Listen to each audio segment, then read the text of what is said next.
Good morning and welcome to today's live show.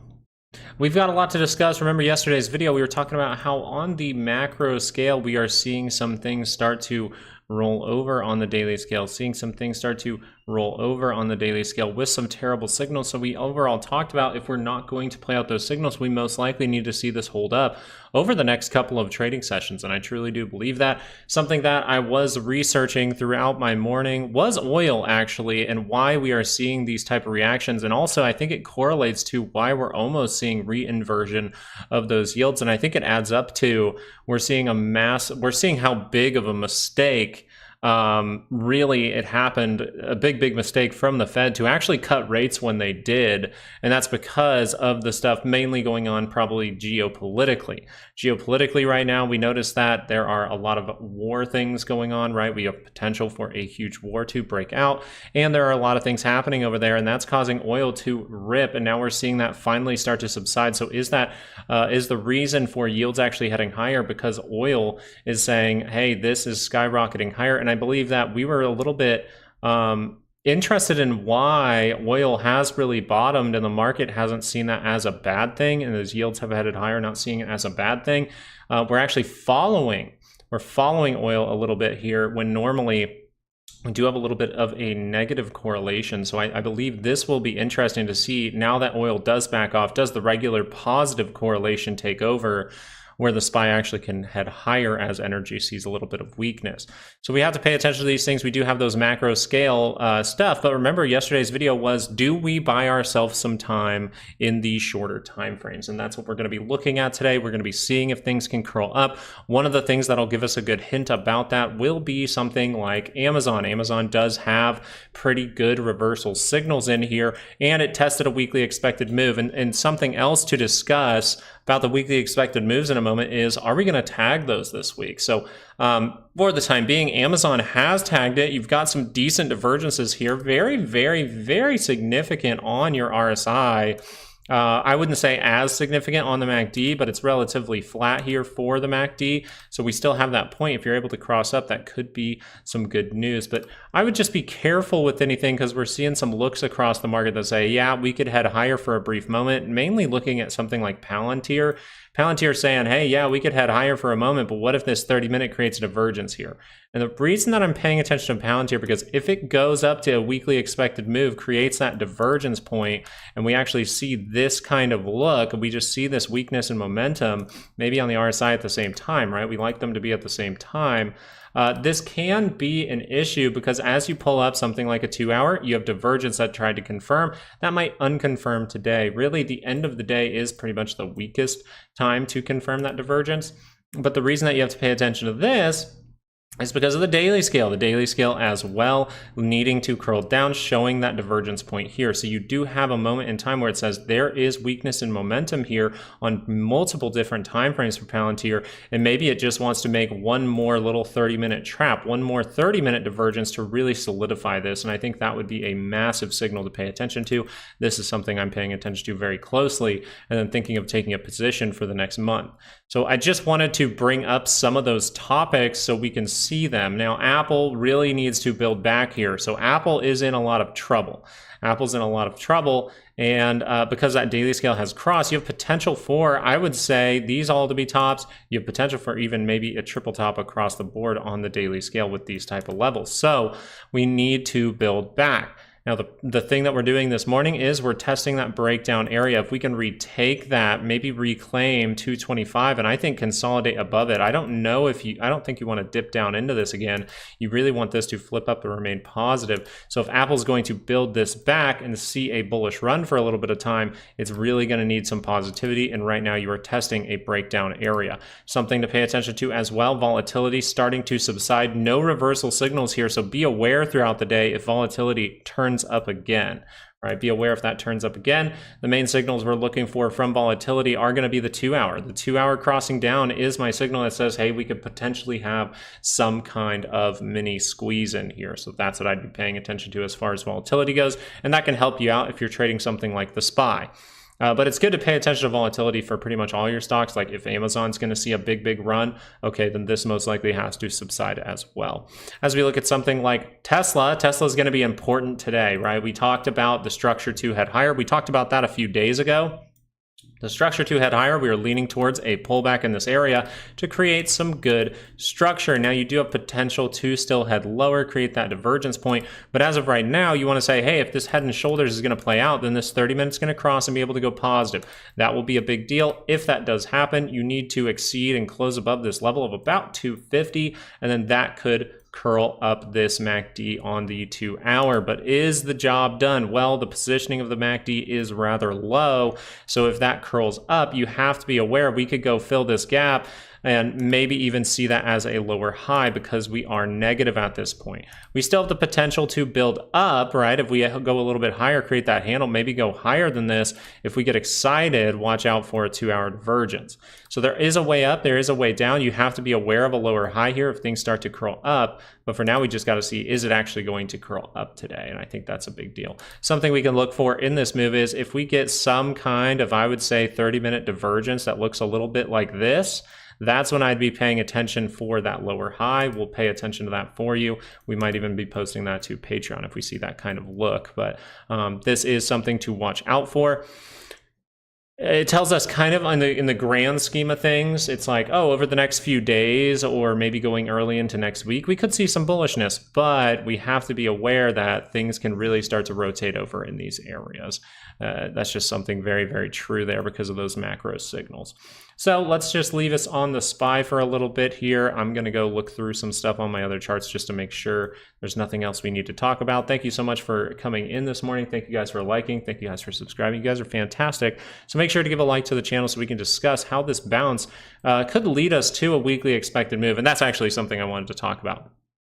So I just wanted you to see this daily here for the last few weeks, okay? This little area in here, this area all across, we have struggled to test a weekly expected move for the past few weeks, and that is very unusual. You gravitate towards those levels very often. I think it's like in the last, since 2024 started, I believe we've tested a weekly move every single week except for like 6 weeks or something like that, maybe 5.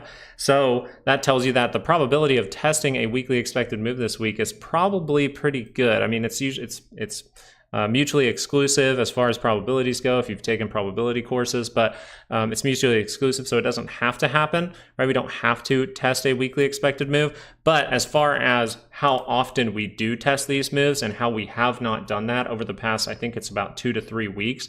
This week, you would say, okay, I need to be weary because I need to figure out which way this market's going to go because I think we're going to test a weekly expected move. As of right now, with this kind of look, you would say, okay, most likely down, but if we can shift things back up like we are right now, that 30-minute can cross up. Maybe we see something crazy today and see that break to the upside. I think in order for us to test that upward expected move, I would really like a look kind of like this, where we're able to fully break through with a strong move, come down and get that retest, and then we curl up over time, and then we'll see if there is divergence up at that level. That would be more of a trade setup. We'll see if this just sees overall strength going forward. So that's what I'm really paying attention to in the market today. I hope you guys are doing fantastic. And yeah, Amazon looks like a decent one to me. We'll see if that's able to curl up though, right? We still have to get things to confirm. That's what we're overall saying in a lot of our posts over on Patreon.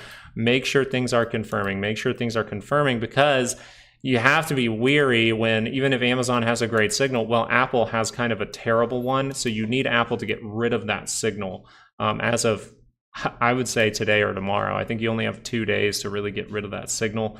We already in the pre-market tested that breakdown area. Remember, that yellow line was right up in here, and we're seeing that fall off of there. If you reject from here, we can just continue the negative trend.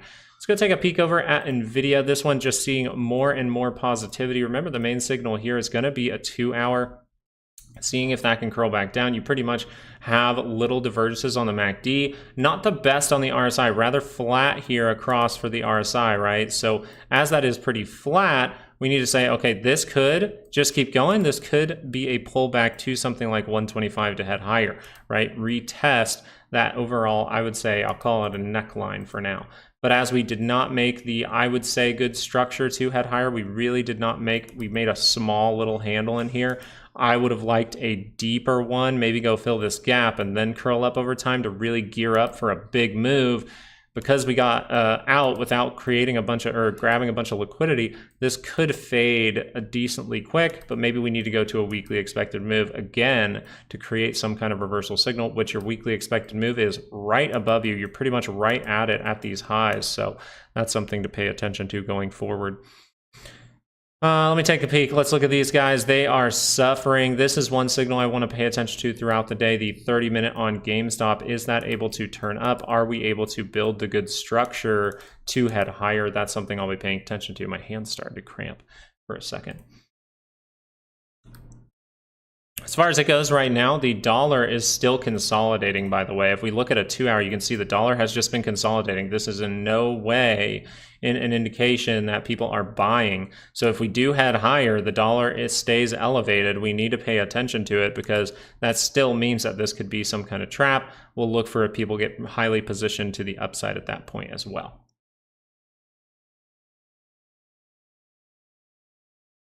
I think it would, Angel. I think that's a very good thought. I think that's good. That's a good way to think about it. It's like it just needs to remain healthy right now, right? We can see those crash signals, but I'm glad to hear people still thinking about it as, hey, this could still be a pullback, because that could tell you I'm aware that it can go higher. So even if I take that bearish signal and it's really, really bad, I want to treat it like it's really bad. But if that turns around, I'm ready to react. So I like that statement.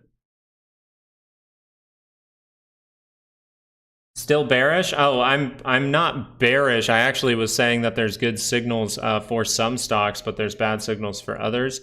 And the macro scale is saying, hey, it makes sense to be a little bit bearish here for at least a bigger pullback. But it's also, we have crash things. We have stuff like the VIX showing a crash signal. So you have to be aware that you have a crash signal flashing while you're having, I would say, some reversal in trend signals. But those could obviously be pullbacks, right? So we always want to keep that mentality, not getting overly bearish. I have a, oh shoot, I gotta pull at that. Let's see what my position is. So I've actually been dipping my toes as we did reach this trend line, and I didn't think we were going to break out. So I actually was taking some positions in here with some looks, seeing if this could curl down. So weirdly enough, I actually shorted volatility, but then once I saw those crash signals, I'm kind of playing both sides right now. So I'm playing kind of a bullish one, and then I'm also looking into scaling into a Palantir trade as well for a short position. So that's what I'm doing right now, playing kind of scaling in slowly with a longer out expiration for Palantir, while also taking a little bit shorter expiration for volatility, saying that will subside for a little bit. So notice I'm playing both sides, but I'm doing it with different expiration times. That way I can be like, okay, if we do see the upward move, I can benefit, but if we drop right now in some kind of crash, as those crash signals are flashing, then I can do that as well. I can make money from that as well and just get out of my other position. So that's how I've decided to play this for the time being. I made those decisions towards the end of the day yesterday.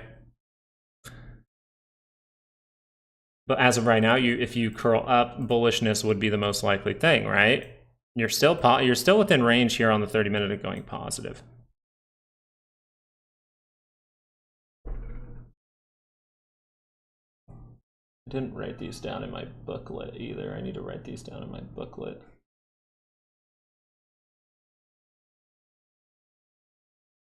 So I have Amazon to the upside, scaling into Palantir to the downside, and volatility going down. Those are the plays that I'm overall doing right now. Another one I've been paying attention to that I have been looking for is AMD. AMD showing a look like this. It's still far away from the center line on the 30-minute, but I want to see if these bigger signals mean anything, right? I want to see if there's weakness here, because this is a very weak, this is a very bad look for momentum. So if I see this cross, right? If I see this cross on the 2 hour, or I see a little 30-minute divergence again in here, a better one I would say, because that's kind of a wonky look, then I'll be looking for a position for AMD to at least see some kind of pullback. If that's going to be more than a pullback, I'd expect us to get down to here, react up, and then see if that can continue the negative trend, right? Kind of have a look like this. Cool, cool. SMCI still seeing positivity, able to break through. That's a pretty good sign. You're overbought though, and you got a little excited. Would have been nice to just consolidate a little more today and then see that breakout maybe tomorrow. Checking on something like gold. Gold's still kind of steering down, right? Not able to confirm the next move up. You're by the center line, so GLD could actually give that little swing trade if you just pop above these moving averages. It's great when all the moving averages are right next to each other, but if we reject off those, we start to lose this level. We can head a little bit lower, maybe fill a gap. If this can curl up into positive territory, I would like that look. Let's go check out the SPY, just see if we're turning up on 30 minutes, and then we'll check on the Qs and see if that's turning up on 30-minute charts. Good morning. Yes, I started to short volatility yesterday while scaling into other short opportunities in the market. So the shorting of volatility means I think that we will go through some bullishness for the short term, right? And that's what we talked about in the videos for the past day or so, was it looks like in the short term, we could buy ourselves some more time, see some upside, but the macro signals are confirming, and you do have those crash signals. So I have one play that is building a short position on things like Palantir, and then I have another one that is actually volatility, taking that to the short side, meaning I think that we're going to go up here. I just have a longer out expiration for my puts that I am buying for something like Palantir. We'll see if it plays out, right? In order for my trade to be a good one, I'm going to need, hey, this 30-minute can't curl back up today, right? So that's something I'm paying attention to. 2 hour needs to confirm down today. Those are the two things that I'm paying attention to today, keeping it simple. SMCI is tanking now. There you go. So that's the breakout too early. That's what I'm saying. You wanted to consolidate a little bit. Now it's retesting that area. 30-minute pullback makes total sense here. So this isn't the most bearish thing by any mean. It's just take out some stops, get people excited, get people bullish, and then maybe we curl down for a 30-minute pullback. You're just hoping it doesn't look like this. You want it to kind of be like a little bit sideways, and then you just see that confirm up above those moving averages, cross up on this MACD. That's really what we want to see from something like SMCI, in my opinion.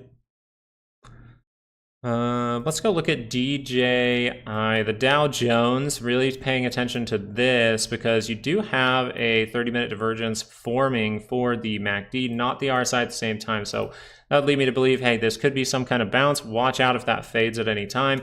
But it's still pretty close, I think. I think it would be an okay thing if this turned up and got across this high. I think you could see more positivity. The 2 hour is right by that center line. So if we want to get bullish, that 2 hour is going to have to flip back to positive. As of right now, you have a simple head and shoulders to the downside. You can see that obvious neckline. So you really don't want to lose this low. Kind of like the SPY doesn't want to lose this low at this moment, in my opinion.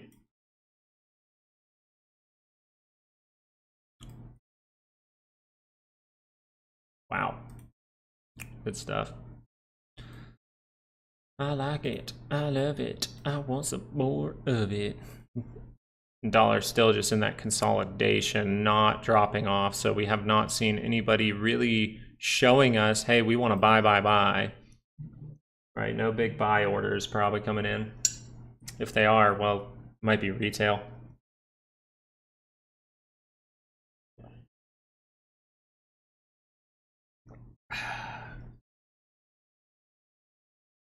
Let's go check over on Amazon, see how that play is going. See, we're not confirming up yet. So Amazon's one that I'm waiting for that to fully confirm so I can say, okay, go, go, go. And the order got a little cheaper, which is nice. I did take like a couple contracts at the weekly expected move just in case we saw something great. But we'll see if this curls up, then I can add a little more. That'll be nice. And then something I got to pay attention to is if this 15-minute, it'll load. If this 15-minute turns down, I got to be paying attention. You actually have a little 15-minute divergence in here as well. So that gave me enough. Little rejection divergence there. Apple up 1%. We got to see. It's starting to take back that breakdown area. That's a good sign. That's a good sign for Apple. See if that can curl up into positive territory now. This is almost divergence down here for the 30-minute all the way across. Maybe on the hourly we can see it a little more clear. Let's see if it's there. No, you can see it's just blatantly not there on the RSI. On the RSI, you do have a little one here for the MACD. So this says it could be a bounce. Watch out if that fades. Doesn't have to reverse around the trend. Tesla is one that, actually the hourly might be helpful there, but I still like the 30-minute. It's really close to the center line. So that 30-minute cross, I think you got a good shot to take out this level even today, because you have built that structure. You see how when you build this, it looks healthy. When you have this look, it looks healthy to me. If that can just curl up, get above this high, well, then we most likely go fill that gap, in my opinion. NVIDIA is kind of the opposite, right? It's not really remaining healthy. You see how this is a look, if this looked like Tesla here, I would have been happier, right? We reacted up. If we would have kind of did this and then went up, that would have been more the better look, get us closer to the center line and then curl up for that big move. But we make the big move. Got to pay attention to those curl ups. But we make the big move with the breakout. So now you're just asking, can this thing drop down and build back up? Because if we keep heading higher, that's a little bit sketch. Amazon, good stuff. Let's go. Just give me some green bar there. Go look at what's going on over here.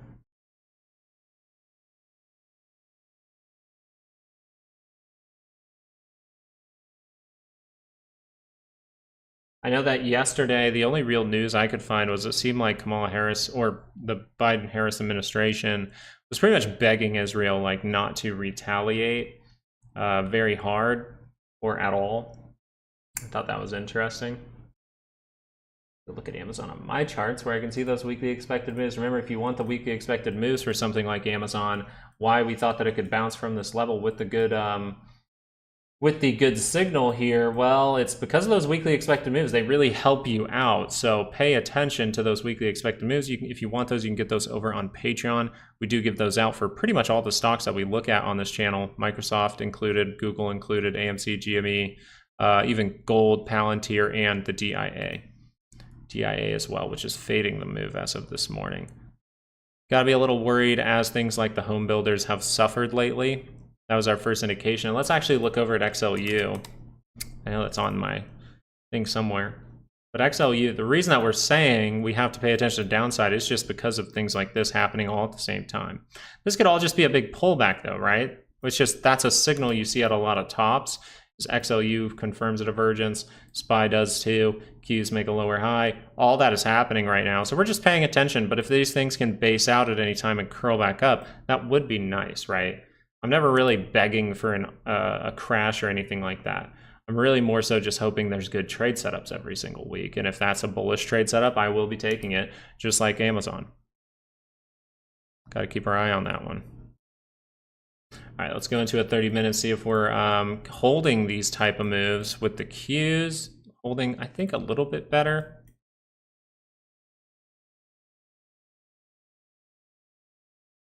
I got to keep Amazon up over here. Awesome. Get this.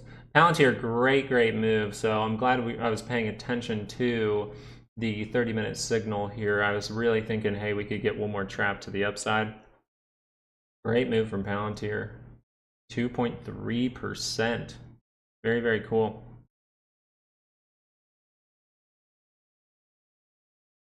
Apple able to take back that breakdown area. Able to take back that breakdown area. We'll see if that thing can turn back up, but right now not confirmed on the MACD. Right, you see not confirmed on the MACD, but you see how we're taking back this level. That's important.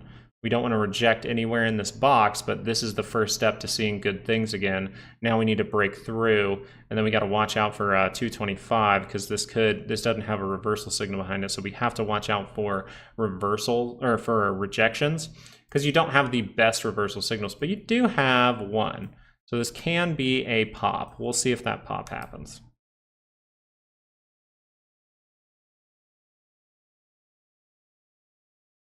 Right, looks like we'll know maybe in the first hour of the day if something like Amazon's going to turn up. SPY fading the move as of right now, which means I need to go check on volatility. Just make sure, is that thing close to crossing? Not quite yet, but if that crosses up, I need to be paying attention. How we doing this morning? Everyone doing good?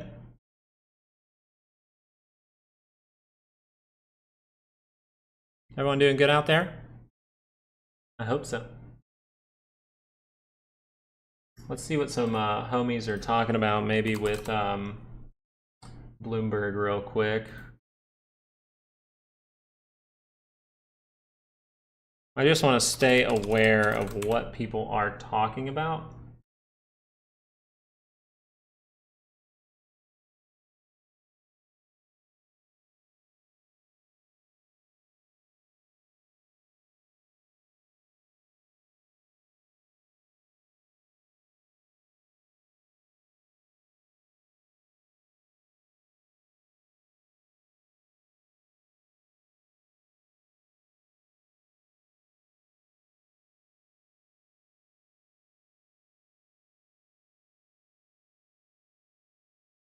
Jamie Dimon is currently on Bloomberg just begging for banks to be able to make more deals with more companies.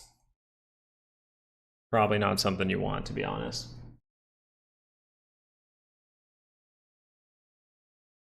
I don't think banks need to have more liability at this point.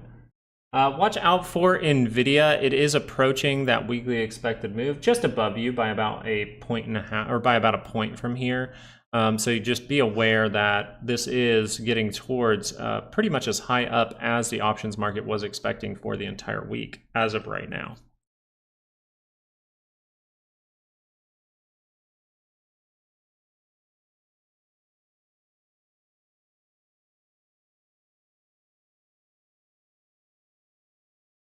TLT, not the best reversal signals there, which means oil we might have to keep our eye on. Breaking down fast, little divergence points here for oil, which means we can turn on the daily scale here. This is affecting the rates though, and the amount that we can cut those rates. Because oil is seeing this scream higher, I think people are worried about the inflation type thing. Inflation coming back into the market in some way. Oil is kind of proving like, hey, this is going to go up really fast, probably because of the war stuff going on, the geopolitical stuff going on. But you do have a 2-hour signal here that says, hey, this could be a reversal in trend. It's just I'm far away from the center line, so watch if this thing curls back up. Palantir now up almost 3%, showing this good signal here. See if that's able to curl up. You do have some room to the upside for Palantir. You have some good room to the upside for Palantir here.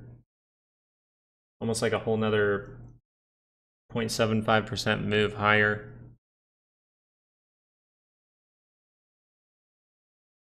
He's just talking more about, he wants banks to have more help, more stuff, more deals. And I'm like, dude. Let's go look at the futures. That helped us out yesterday, really figuring out the structure here. 2-hour for the futures is trying to curl up, so I believe the next, how much time's left in this? Hour and 15 minutes could matter. So if we're going to see this really confirm stuff, we're most likely going to see 30 minutes start to curl up over the next hour. You pretty much have an hour. If not, we might need more consolidation, or we could break below this low. You break below this low, you're heading towards that weekly one, that weekly expected move.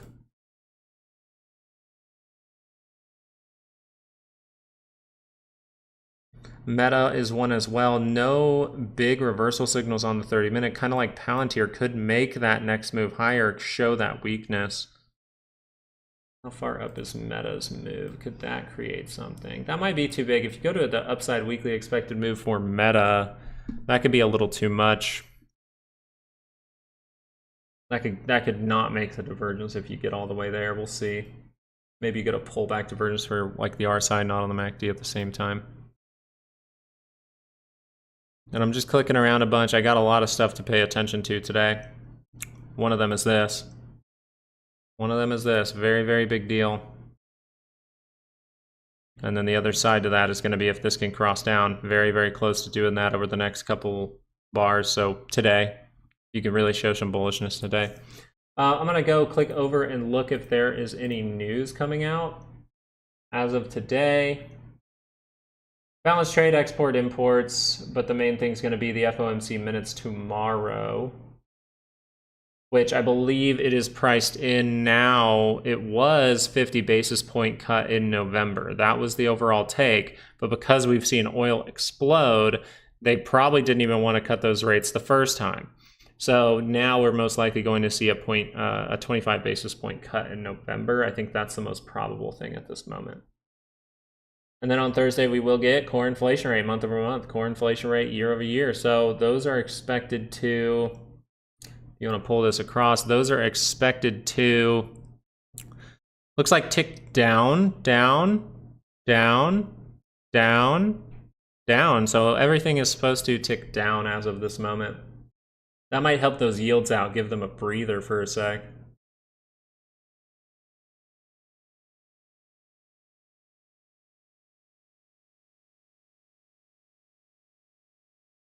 Doing great, making money, and enjoying another beautiful or wonderful day. Alex, that's awesome. Love to hear it. With positivity, what do you think Amazon will make it back to by the end of the week? By the end of the week? Well, I mean, Amazon has a big move priced in. Just so you're aware, Amazon has a big move priced in for the end of the week, right? Because and the reason this is a good opportunity is because you're down at the bottom side weekly expected move, and it's Tuesday. So if we see positivity, maybe we get good news from FOMC tomorrow, and we see positivity, maybe you get good news as well from something like the CPI. If you can get up to this level, create that handle, this would be a good look, and you can head higher, right? You can head higher. I can go click on them if you need the weekly expected moves. Then you know how high we actually could go, and it would make sense, right? That's in our 68% zone. So how high could we get? Well, I would say by the end of the week, we could complete that cup, but then maybe towards the end of the week, we see some selling and we get that handle early on next week to break through, right? So once we get up to these type of levels, that would be a likely thing if we can cross through two key areas. Or actually, I'm gonna draw a box for you because it's very, very obvious. This is overall your breakdown area. So I'm just gonna take it from the low of those bars and go like this. Okay, you need to close above this little red box. We're gonna turn it gray though, so it's not confusing anyone. Oh, now it's got a, oh, a little darker. Nope, why is this? I don't like this. I don't know, my freaking settings for my box is messed up. You know what we'll do? We'll make it purple. Oh God, it doesn't look better. Black, oh shit. Gray. Ah, oh, damn it. White. Ah, oh, damn. Why is this all messed up? I don't like it. There you go. We'll do it something like that. That's better. All right, so that little box right there is where your resistances are, in my opinion, right? I could probably pull that down or up just a little bit. So we're just taking it for a good area to pay attention to. Let's put it a little bit higher right there. But for the most part, if you can break through this, then it is very likely that you're going to go up towards maybe something like 191, right? So the key levels here are going to be, can we break through here, create that structure maybe to head higher? And then the next thing is if we break above there, this was a breakdown area. You can see the rejection, the fake out, gap down. Okay, awesome. The next rejection level would be this level right here, I think, because you see these wicks. Look, wick, wick, wick, and then you pull that across and you go, okay, this was a breakdown in that area. So this would be the next one. If you can take all that back, then you could go test something like, I would say 190, 150, 192. But we still have to see it curl up first, right? We have to see the 30-minute curl up. The thing is, you have a 2-hour signal here as well. I really wasn't paying too close of attention to it, but you do have triple divergence on the RSI, and you have a divergence here that is showing up on your MACD as well at the same time. So if that's a strong move, you can get the daily to turn back up here. And see, for Amazon, it's a little bit different because the daily has turned down and it's by that center line. So if the daily can turn up here, then you have a chance to maybe even go test that 200 level, right? That could take a few weeks to play out, but for the most part, we just want to see, well, this has to confirm first for us to even think about any of that happening.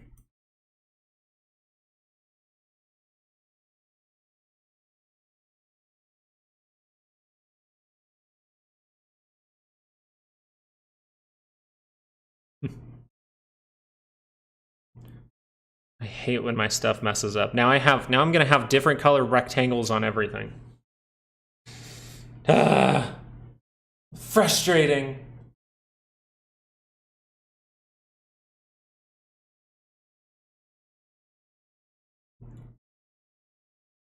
It's gonna be a big one. Apple's doing good. Apple's doing it. That's fantastic. So this is good for Apple. It needed to do this. This is why we were saying you need to see these shorter time frames kind of buy the market more time over the next, I would say, even 2 trading sessions, or else it's going to be a little worrisome. All this happening right before the election is crazy. I know we're in October, but damn. All right, NVIDIA's starting to fade that move.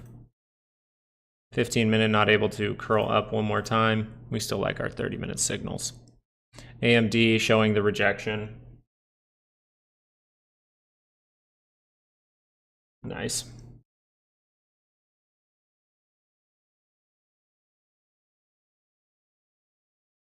Look at some more stuff here. XLU not confirming up.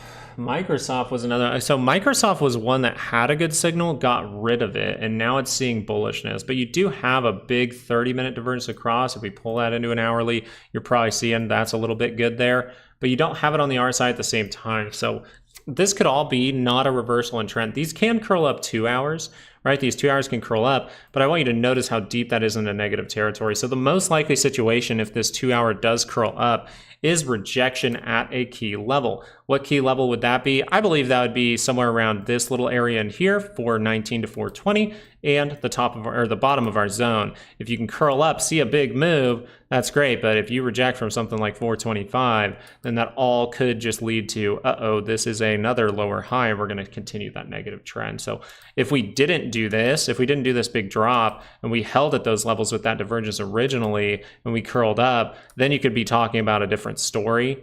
But because we went deeper, it's a little bit more worrisome. But great move so far for Microsoft. If that curls up, it does have a divergence, just not on both indicators at the same time. So you have to watch out for the lower high on something like even a 2 hour.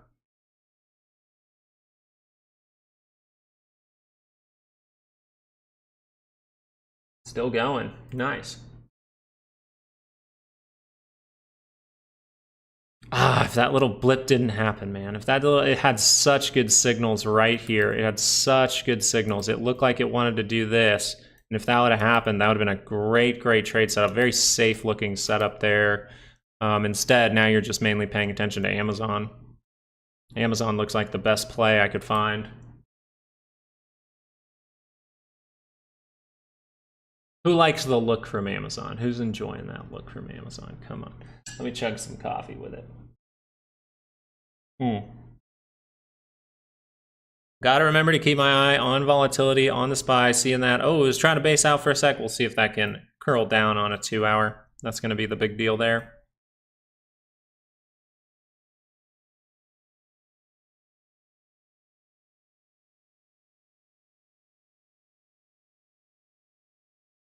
Nice, okay.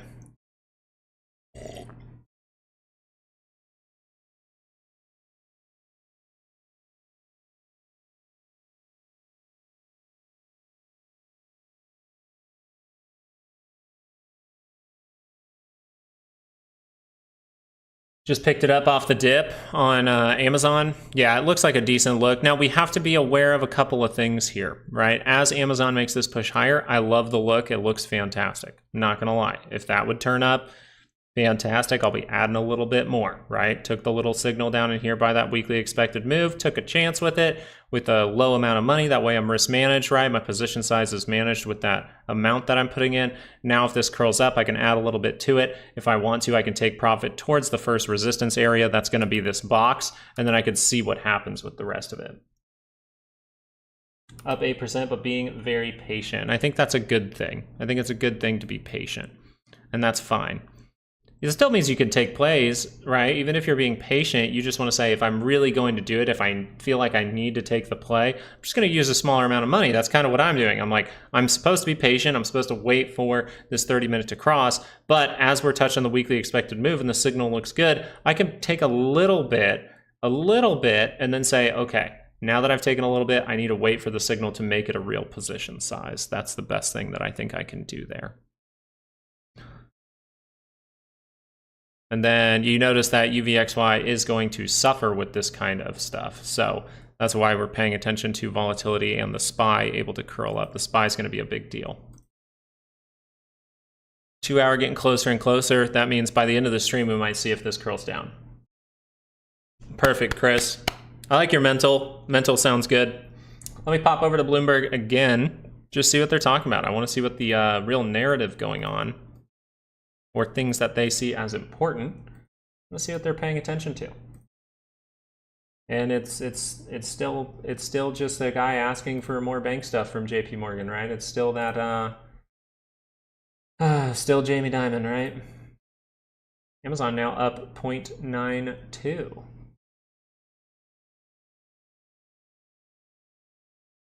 $186.43 is the solid level there.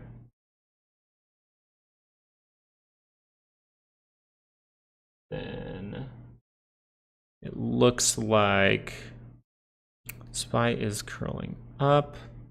What we got here? Hold on one sec. I need to get my water going. I don't have my water going.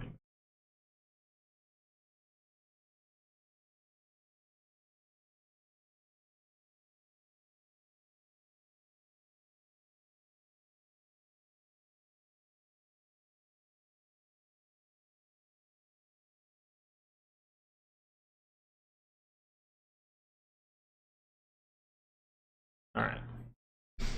We're good. We're still good. Chilling, chilling, chilling.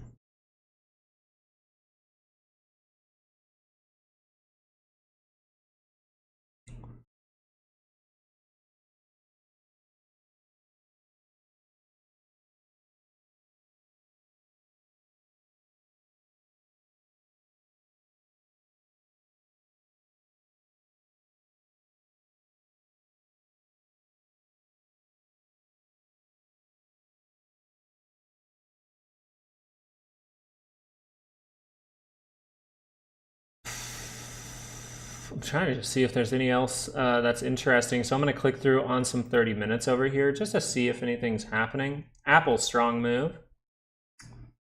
Tesla, one to watch out for. Got to wait for confirmations there for Tesla for sure, because Tesla does not have the divergence. It is not down towards a weekly expected move. So highly encourage waiting for confirmations, especially with something like Tesla. Amazon had an argument, right? Amazon at least had a 15-minute rejection signal down by the weekly expected move to get a little position. But notice I'm not using a big position size. I'm just sitting on the sideline waiting for that thing to actually cross up, and then I can get actually bullish on it. NVIDIA is a little bit worrisome, up towards that weekly expected move. AMD fading that move too. Meta, we'll see if that can curl up. Microsoft, you got to see if that can curl up. Google does not look good. Google looks weak. Even if it does curl up, I'm not happy with that, but I just don't like the structure for a trade setup. Whoa, massive move here from Netflix. Now, we don't have the weekly expected moves for Netflix, but great move for today. Let's see. That 2 hour can confirm back up. That would be a pretty good thing. You really did not want to lose this level here, so we go down to that level, right? Take out some stops, get people to take some bearish trades, and then whip right back around. So we'll see if that 2 hour can turn back up. That's a cool look. That's going to be a interesting one, because you kind of had a curl up, right? Curled up, curled right back down, then curled up, then curled right back down, then curled up. What happens next? So I think you got to break through 722.50. Looks like the level for me. Want to pay attention to GME, actually. GME, AMC seeing some good stuff, but GME has the good reversal signal in here for the 2 hour to confirm up. So that would be a 30-minute. right? The 30-minute curling up here says the 2-hour can see positivity for a bit. Now, where is that expected to go? Well, the highest GameStop is expected to go this week is 22.88 from the options market. So if you want to take the option market off guard, and that means go into possibly a gamma squeeze if this continues to be positive, right? You can't fade that move early. You got to hold up here for a sec. Make sure that price action holds up there and there's not selling throughout the day, because this, if you can hold above it, that's unexpected. That's where some gamma squeezing can start to take place, right? In an unexpected area. SMCI has curled down on a 30-minute chart.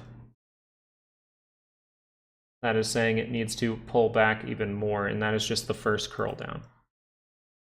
Mara is actually showing a 30-minute signal here. The 2-hour was able to cross up. If that 2-hour crosses down, bad things, but the 30-minute could save it, right? So the 30-minute could say, hey, this is just some kind of ABC move. We had a small divergence right here on the RSI, right? On the RSI, not on the MACD at the same time. So that says pullback's the most likely scenario. If that curls up, watch for us to react to this area. We could build structure to head higher. But also, if we're just able to break through, I think this looks healthy enough, right? We're getting to the level where cup, big handle, boom, right? We didn't have a sufficient handle here to break through. Now we might. So that curls up. I think you test the high, maybe even go make a new one. Watch out for that gap up towards 1726.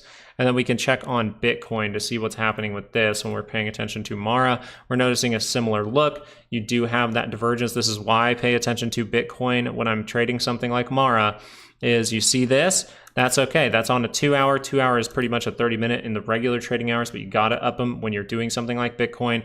I don't go smaller than a 2-hour on Bitcoin, okay? So I do see the divergence on the RSI, not on the MACD, saying this could be a pullback. We pull back. If that crosses up, you see that's gearing up. That could be a solid move to head higher. So test the high, go make a new one would be a decent look. What did we do here? Well, we got to the point where we're cupping. Now we have a big handle. Let's see if we break through. This looks pretty healthy for Bitcoin, actually. See if that can cross up, though. It's got to confirm. Palantir seeing that massive move up. Palantir seeing the massive move up. This is something that I was aware of, and that's why I'm going to pull that up real quick over here. We still have a little bit more room to the upside. 0.4% still left to the upside. Wow, good move. I mean, I thought it was going to happen, but damn.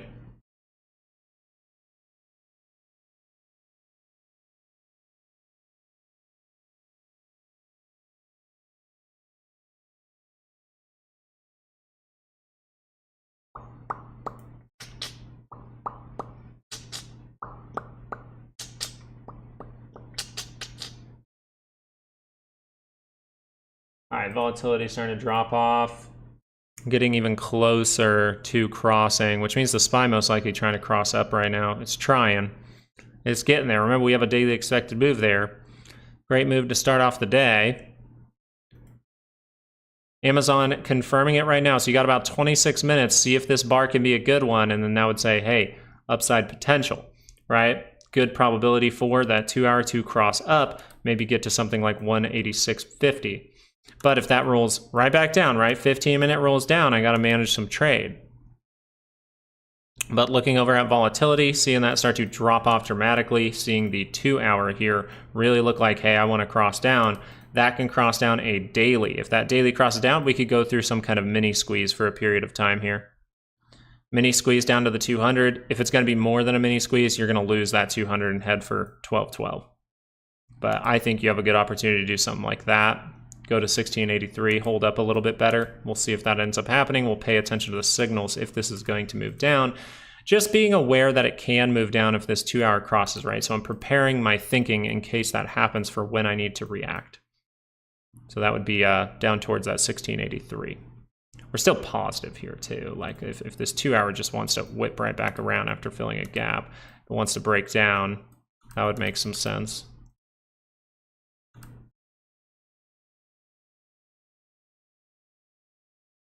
People are starting to go to the put side a little bit, 0.89. 2-hour was able to flip back to positive here for the SPY. That's a big deal. And it happened before the 30-minute even happened. That's kind of crazy.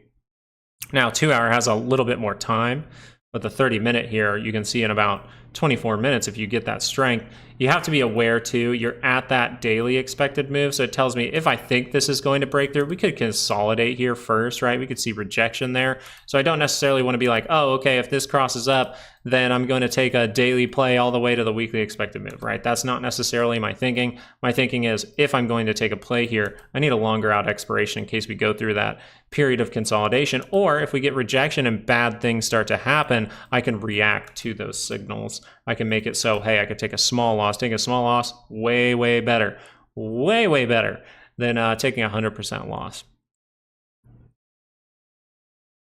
Okay, IWM. IWM looks kind of interesting, very close to the center line. So if IWM turns up, that can see a strong move as well. We just got to see. We got about, what, 24 minutes, and then we'll maybe see if some stuff are curling up, like Tesla.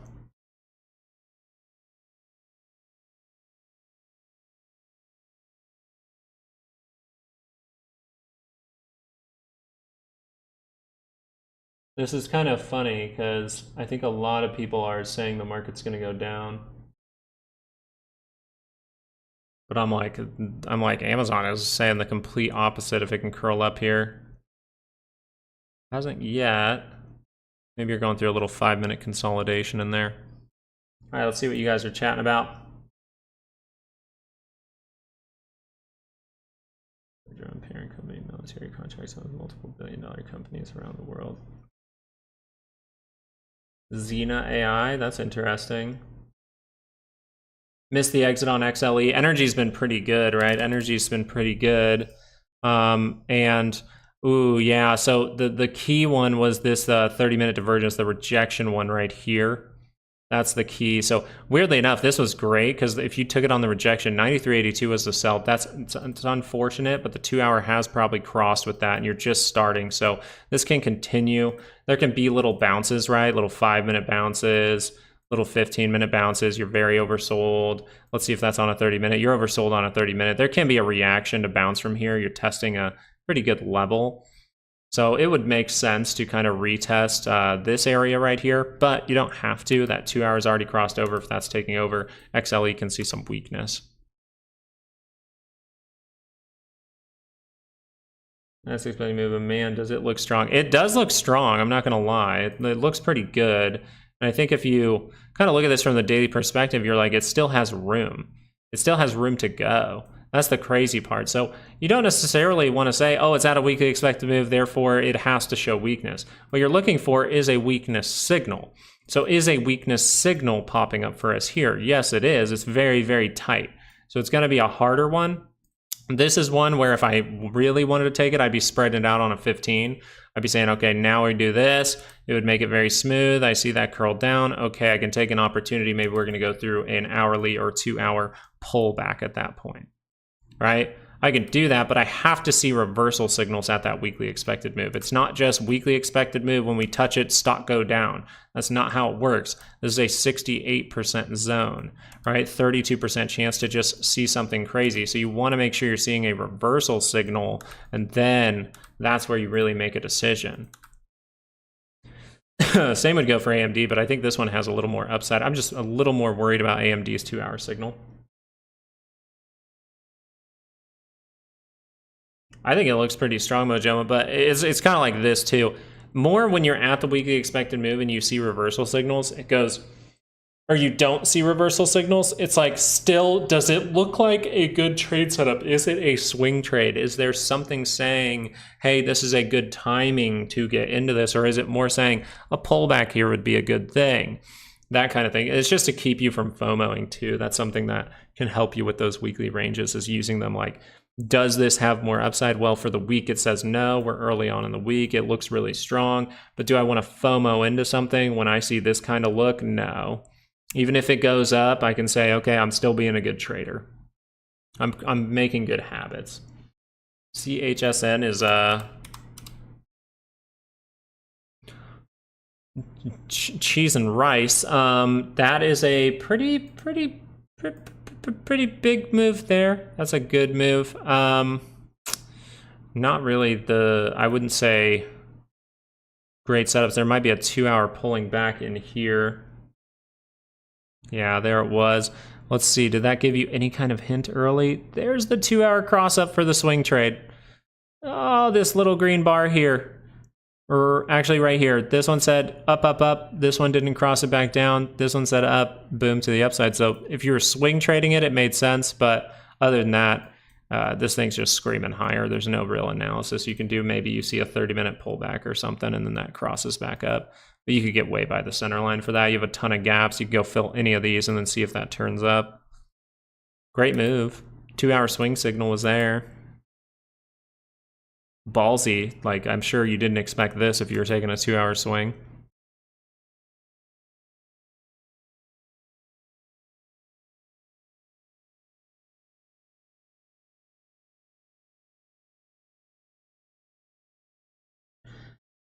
Yeah, and what you'd say, since NVIDIA has the AI Summit starting, right, as Rolando is letting us know, well, the thing about that is, what if everyone else knew about that? You know what I mean? What if everyone else knew about that? This is going to be the sell the news type of thing. But also, you have broken out of your big triangle. So this makes sense, and you're going through a period of time where you have news that could show positivity. So it tells me, wait for confirmations of reversal signals up here, right? You're already in a good position where puts are going to be cheaper. So if this is going to fall, the signal will tell you it's going to fall or has a higher probability to fall, right? So that's all I'm doing. Chilling, waiting, seeing if these things can start to turn up. That'd be good. That'd be great. But if these things keep rejecting like this, especially for something like AMD, that can get worrisome if you start to cross over this 2-hour chart for AMD, okay? And that maybe gives you a hint of what NVIDIA is about to go through. We'll see. Tesla, let's check that 30-minute. I think it's trying. It's trying.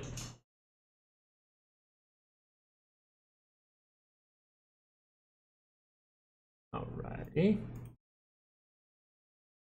I'm gonna leave volatility up on this one, just seeing if that can curl down on the 2-hour. That would be a great thing for the SPY. And the PCC is starting to get up there just a little bit. Not too high, right? 0.9.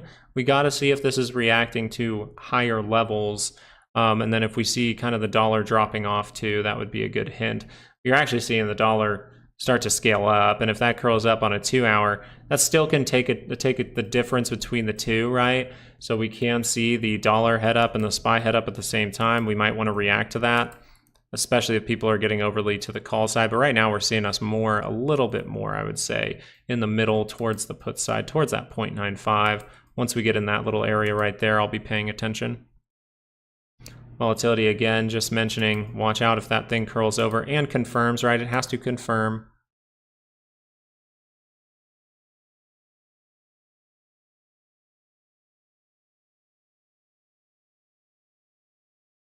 Great move from NVIDIA though, my God, 3%.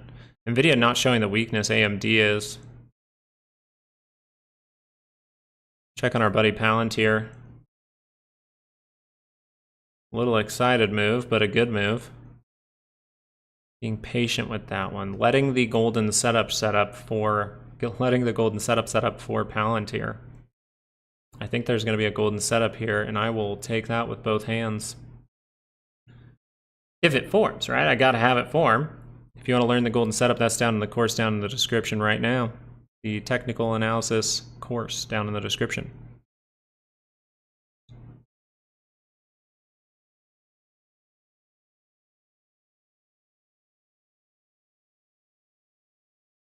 Cool. Alrighty. I'm gonna fill up my water real quick. Water at our place started to taste a little funky, so thankfully dipping into my world goes to shit water a little, but my goodness, does it taste fresh.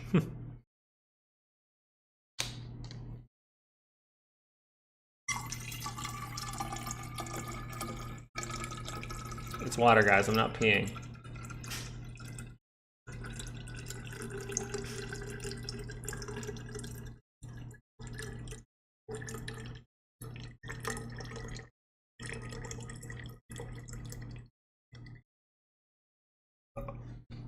ASMR. Okay. Alrighty.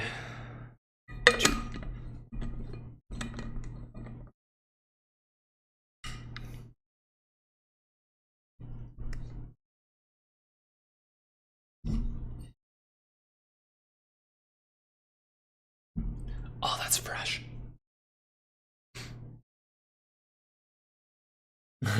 William. Oh, gosh. CQ is that in order to confirm this, you're going to have to break through a daily expected move. That's kind of a problem.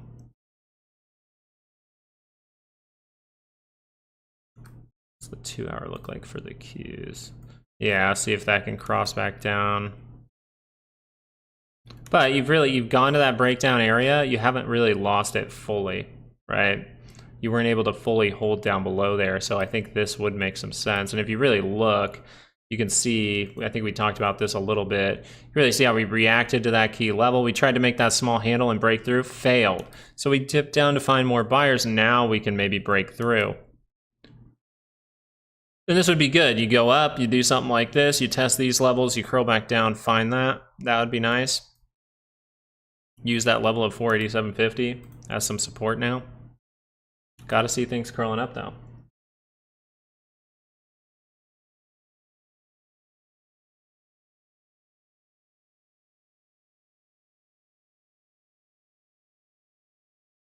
Tom Lee said that as AI and robotics enters the system, more and more humans get out of the humans get out of the market. You mean the job market? Going to keep ripping higher. Oh, I get it. Okay, so you're saying the market will rip higher with no crashes for 5 years. I think my initial thought to that is, well, if AI is going to take more positions away from human beings and the market's going to head higher, that can obviously happen because more and more profits, but how are customers going to buy things?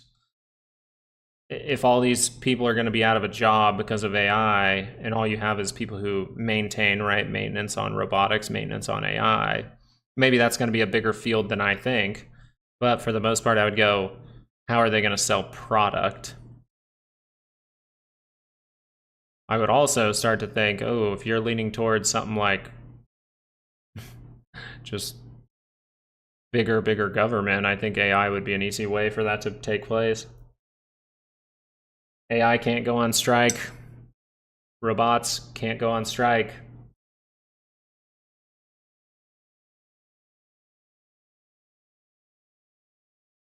So you're talking about millions of people lose their jobs, but the market heads higher. Where would the profits come from? That's kind of I'm like, if a lot of people lose jobs, where would the profit come from?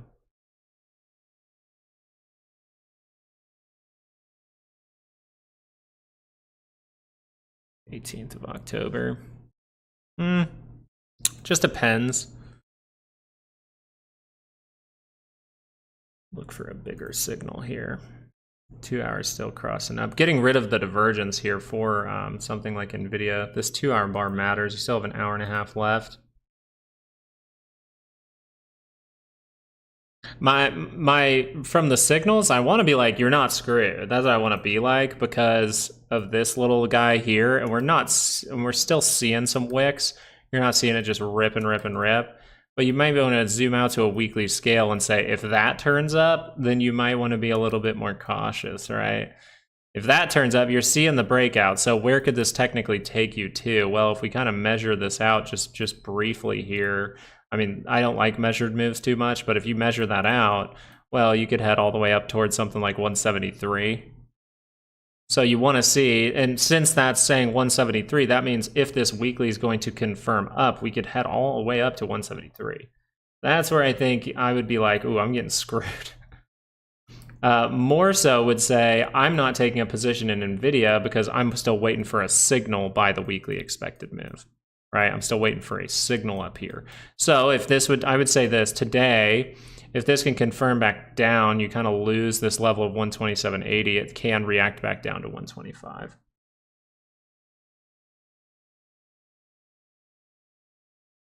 Well, it depends on who programmed the AI, right, Mark? It depends on who programmed the AI.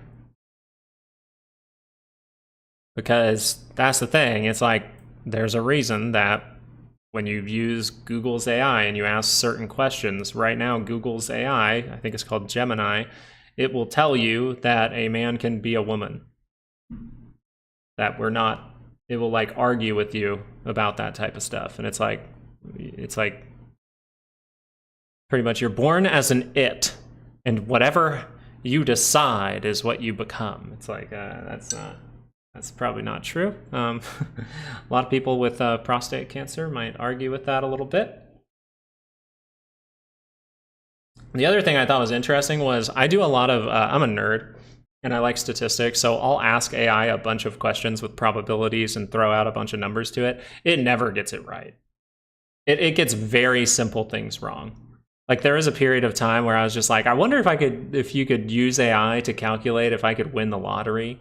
And I was like, oh, how many tickets are bought? It's like, oh, we don't know that info. I was like, okay, well, how much is a ticket? And it's like, how much is it up to? And then I go, so wouldn't that mean this? And there, it's like, and so I was like, so I could assume this amount of tickets were bought. How could I put myself in a 50% probability of winning the lottery? How many tickets would I have to buy? And it was like 780 tickets. And I was like, that's just fucking wrong. Oh god. So and I ask it a ton of math questions all the time just for fun. I'm a nerd and I mess with AI sometimes for fun. One time for my niece and nephew, me and my brother sat there and made it make stories about certain characters.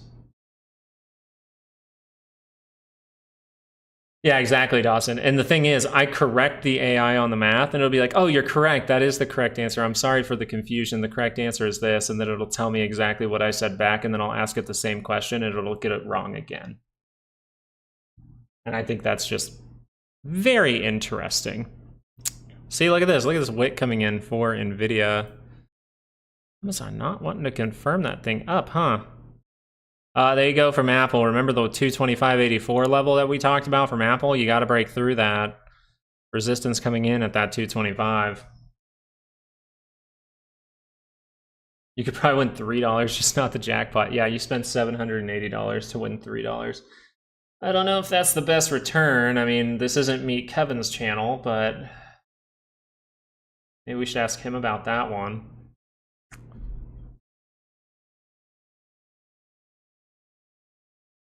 Damn, did I just throw shade for no reason? Now I feel like a bad human being. That's rude.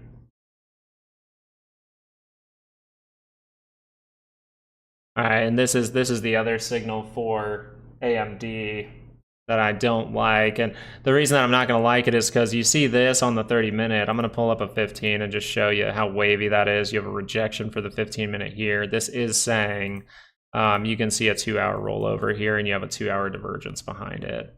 Not a very good thing for AMD if that 2-hour rolls over, and now you have the signals that say that is a probable thing to happen. If it's not going to happen, then you got to get this 30-minute to be able to curl back up. You got to get this positive. This is back to positive and positive territory, right? We got to get that to rotate back up. DJT pumping again from that low. Trying to. It's in a gray area. This is great stuff. I actually really like this. It's a great place to make a handle. Curls up. I mean, it's cool. I think it's cool.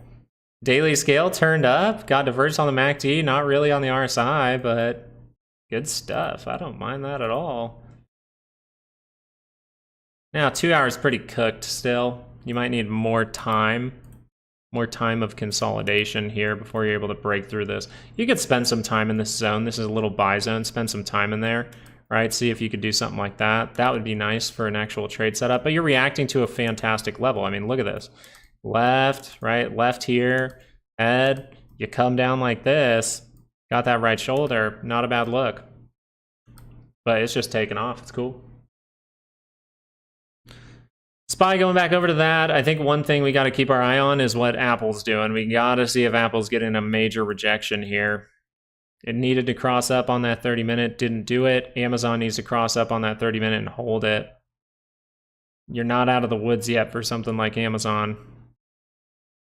Tesla needs to confirm up on the 30-minute. NVIDIA needs to, looks like it needs to pull back. AMD looks like it wants to pull back. Microsoft trying to do a pretty good move there. Where's the level down for the QQQ? That's right. We should pay attention to the Qs as well. As far as downside, you're already pretty much at the upside for the day. You got a little bit left, about $1.50. So 487.50 pretty much.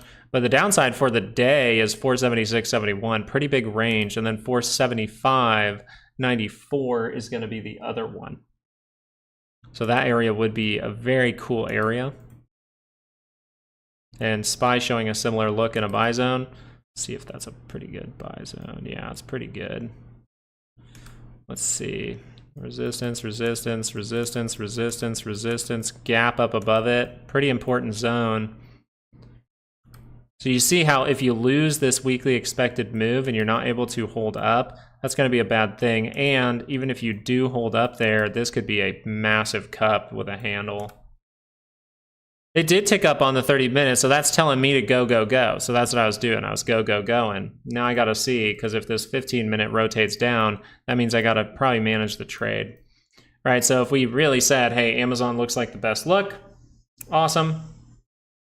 I call, but thankfully you said no because the 2-hour curving down. Hey, that's good, Wellington. That's great. That's good stuff. Yesterday, I don't believe I was taking a play yesterday, but by the end of the day, I was looking at some stuff for reversals for Amazon, and we posted that. We talked about that, so I was waiting for that, waiting for that, waiting for that. I saw a little rejection divergence here that was able to go up and test this at the end of the day, so I took a chance with it with a couple of contracts, keeping that managed, right? Not adding a huge position, just taking a couple of contracts, so when I do add my position, I will have it cheaper than where it's at right now, right? We'll get the average between there somewhere. But now that this is confirmed, that is starting to look like a good play. So that's why I clicked on my computer for a little bit a second ago, just put the order in, got it. So we're looking good. All I did here was I said, if we're going to see a massive move here, then I'm going to see a massive move. So something like 186.50 looks pretty good to me. And then at the end of the day, also, I saw those macro signals confirming down. So what does that tell me? That tells me even if we're going 2 head higher, it could be limited because we have some bad macro signals. I think we have the opportunity for a little mini squeeze here, but I'm going to be aware if that turns down. So at the end of yesterday, I actually started to make little short positions for something like Palantir, manage the trade, right? Managing the trade, and then seeing if I can find that position again. So all this morning, I've had to manage a trade. I've had to oh wait, it wasn't Palantir. I have AMD.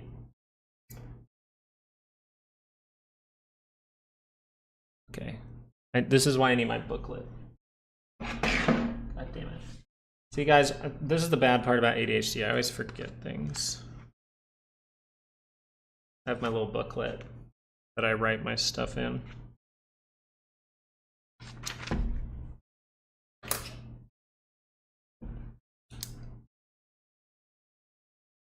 Okay, so first we have this.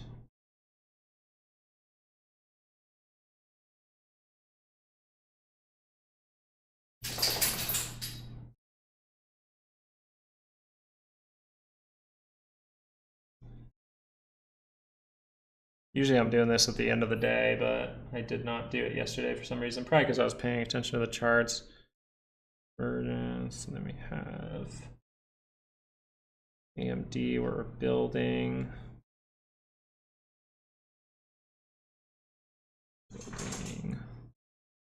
Longer expiration. Position. And then Palantir is the one I need to look for later. Palantir, look for golden setup and make a note longer expiration for that one as well. Probably at least a month. Yeah, let's write that at least 1 month. Yeah, good to write down some of your thinking throughout the day, and then kind of just, if you see something go wrong with it, I like to just, right, I just cross that thing off. Well, see, now you have the 30-minute divergence. That's why I'm writing all this down, right? Because I want to look for Palantir, possibly.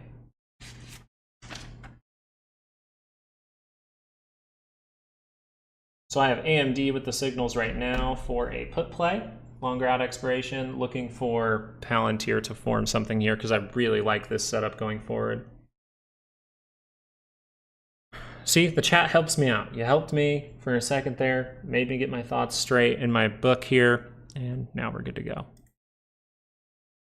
But if the SPY curls up, good things can happen, something that we can still pay attention to. The dollar is starting to tick up. Remember, this can still take place for a long time, right? This can still take place for a long time. What we want to see is the dollar go way up, right? Get to this area, and then the market go higher, and then the call side go too, and then we'll see some of that rigged behavior. We haven't seen a ton of rigged behavior lately, not a ton.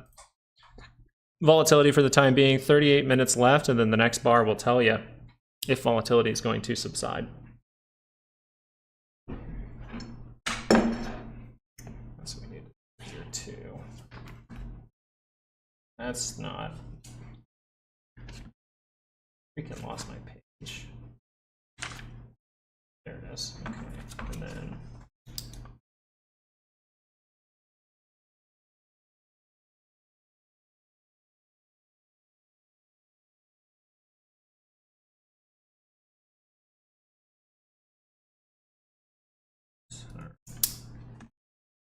Leave that there. All right, cool. For this, let me check on that real quick.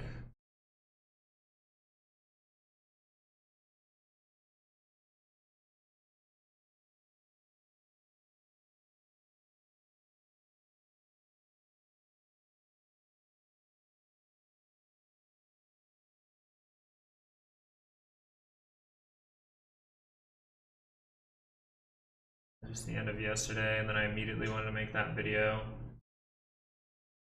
Then I messed up my upload. That was freaking annoying.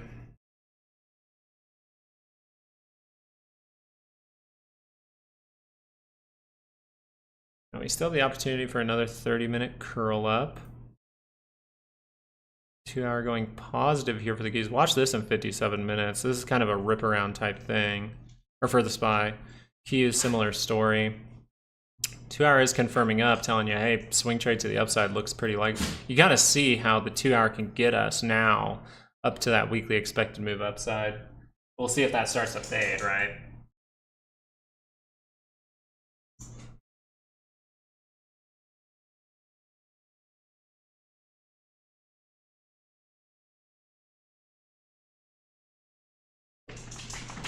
All right, Toby, stop shaking all around, buddy.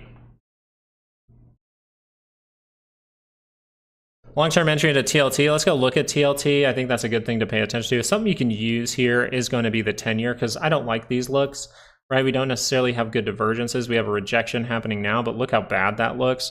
It just doesn't look like good structure for me. So I want to see if like the 10-year is showing something. And we do get CPI that's supposed to tick down. So if CPI and stuff is going to tick down, then this 2 hour could actually be saying something here with the little divergence point here. We're reaching up towards our 4.062 level.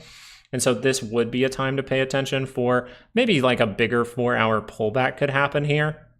But you don't necessarily see great signals. Maybe on the hourly, you can follow something like this, see if that curls down. But TLT not really showing you much. So you have to treat this as, yeah, that can bounce up. But what if I go test a breakdown area? And the bad part about this is you have a ton of breakdown areas. You have resistance that could pop in right in here. You have resistance that could pop in just above that right in here. You have resistance that could pop in right here. So you have a pretty massive zone right here that can hold as resistance. I think I pulled that down too far over here, but you can kind of see that little zone. So it's not saying that's bad by any means. It's just saying, yeah, if you do get a reaction here, this has been going down for a long time. So in order for that to go up, you're gonna have to break through a lot of resistances. So what I'm overall looking for from something like TLT is just if the daily curls up. If the daily curls up, then you're most likely taking back all of those levels, right? And that's not gonna get me in at the bottom, but I don't see reversal signals, so I can't get in at the bottom. I wanna wait for the swing signal now. Tons of buyers of Amazon at 180. And that makes sense with our signals. And we're consolidating here, so maybe they're just soaking up that liquidity for a little while towards that 182. Yeah, 180 was the pretty much weekly expected move right at this low. Now, my hand just like spasmed. I'm sorry about that. Right at that low, so that's why I took a chance with it. Now we get that confirmation. Looks pretty cool.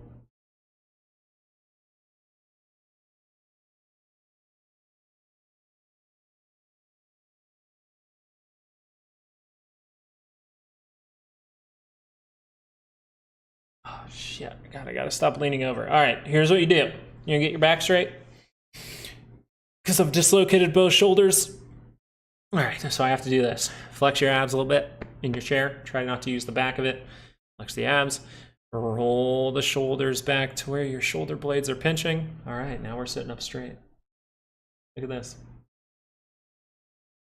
This is the straightest I've ever been. Pun intended.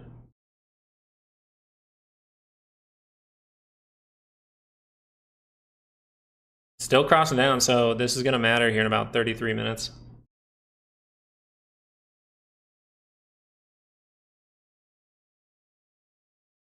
And good morning, Martin.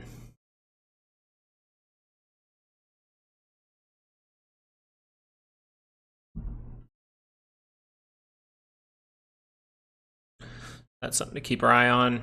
Dollar, something to keep your eye on. BCC getting lower too as we approach a daily expected move.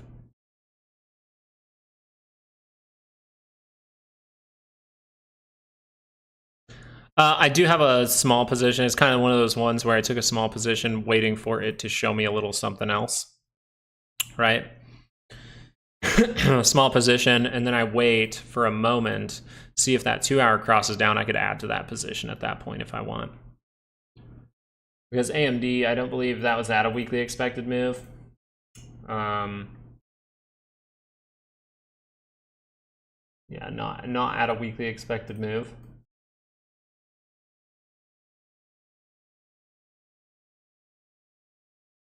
There it is. Yeah, we're still sitting right in the middle. So even if we do break down this week, I'm playing a move in the middle of the zone towards the bottom of the zone, which the bottom of the zone is around that 160.83. So that's pretty much a target for me at that point. Apple trying its best. Got to see if that's rejecting. Holding up, not fully rejecting yet, just kind of holding there. Able to confirm. So that's just a divergence on the MACD, not the RSI at the same time. So this all could just be some kind of bounce, right? If we get excited, we just go bam like this. Watch out if that turns back down. Might need to consolidate to remain healthy.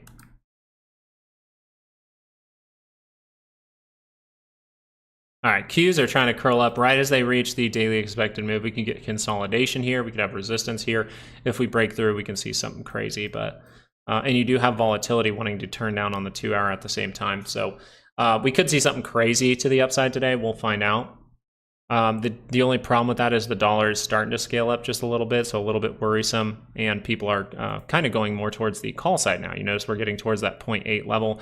The dollar is rising. The SPY is rising.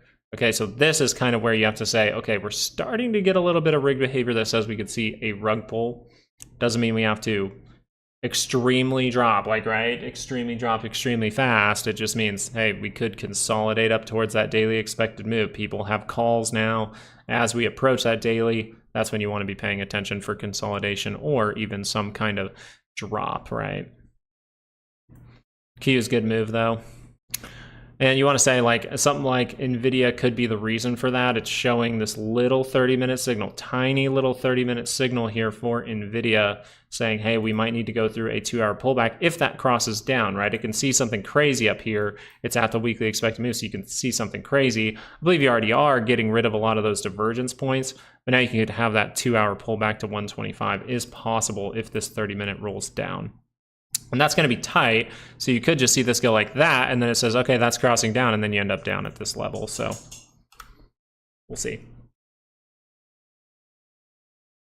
There it is. 30 minutes left in the bar for volatility. IWM not able to confirm the move. Qs were, a lot of the time too, remember this, Check for this. If the Qs get above it, watch for the SPY to test that weekly, right, or that daily, because we do pay attention to this, and people say, oh, where's the next resistance for the Qs if it gets above the daily? It's when the SPY tests its daily expected move. We talked about that last month, and that helped us out a ton. That was literally a low that led to a short squeeze the last time we said that, so this is where we want to pay attention to the same thing, just on a daily scale, right, on the daily expected move scale. So it could just mean pullback, get people bearish again with some kind of rejection.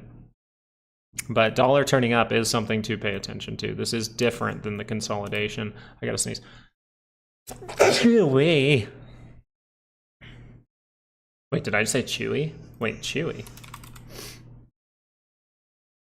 Chewy? What the hell is Chewy doing? Chewy? Chewy really ramping up here. SMCI not liking today. Gold not liking today. Breaking the low for gold, not a good sign.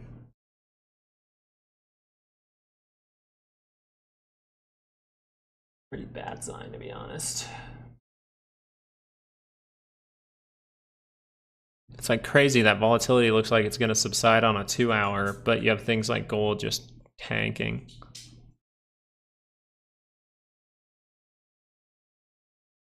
Or at least breaking the low. I'm not really tanking, right? 0.71%, but breaking the low. So you got to hold above that level. Just keep seeing that go down and down and down. Got to be patient for that signal.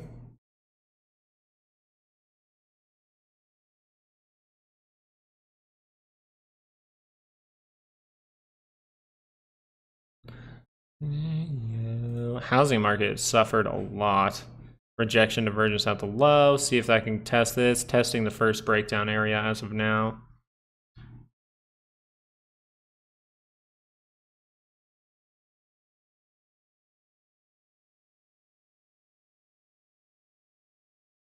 Yeah, FOMA. Took my first one, but it's really high up in positive territory, so not a massive position. Because this is not the strongest signal, right? We said that in the Patreon. We showed this, but we said, yeah, this isn't the strongest signal, so just be aware you don't have that strong of a signal here. You do have room to pull back. Look at QQQ. QQQ breaking through. So a lot of people would say, what's the next point I need to pay attention to? Well, it's going to be the SPY when it hits that. So now you're seeing that resistance up towards the daily for the SPY. We can see resistance for the Qs. Thing is, when this is happening, you're not necessarily seeing people fly to the call side. You're seeing them sit in the middle, which still adds up to we can squeeze a little bit and see this difference for a while. But the Qs have, or are going to, 16 minutes left. So in 16 minutes, we'll know, hey, does this have a higher probability of just crossing through and seeing positivity? And that's what you'd say, 30-minute. SPY pumped, went to that daily expected move just below it, saw some resistance come in, not able to cross up as of yet. Here, let me take old man upstairs real quick. He's being weird. I don't want him to have an accident. Be right back, 2 minutes, just letting Toby upstairs.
And we're back.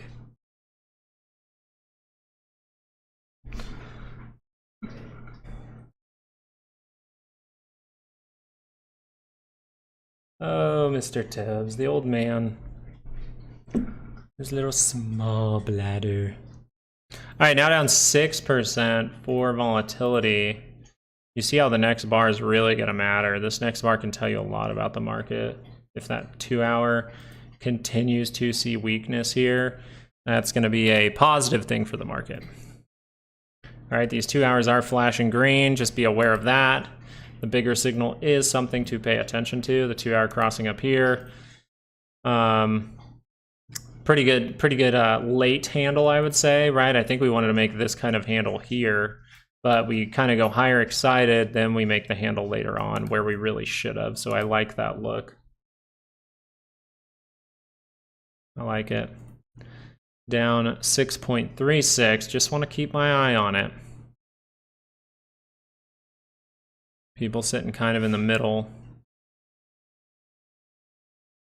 Dow Jones even not fully breaking down.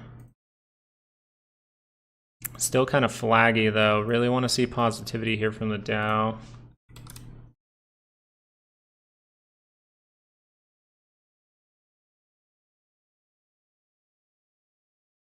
Little 4 hour divergence there.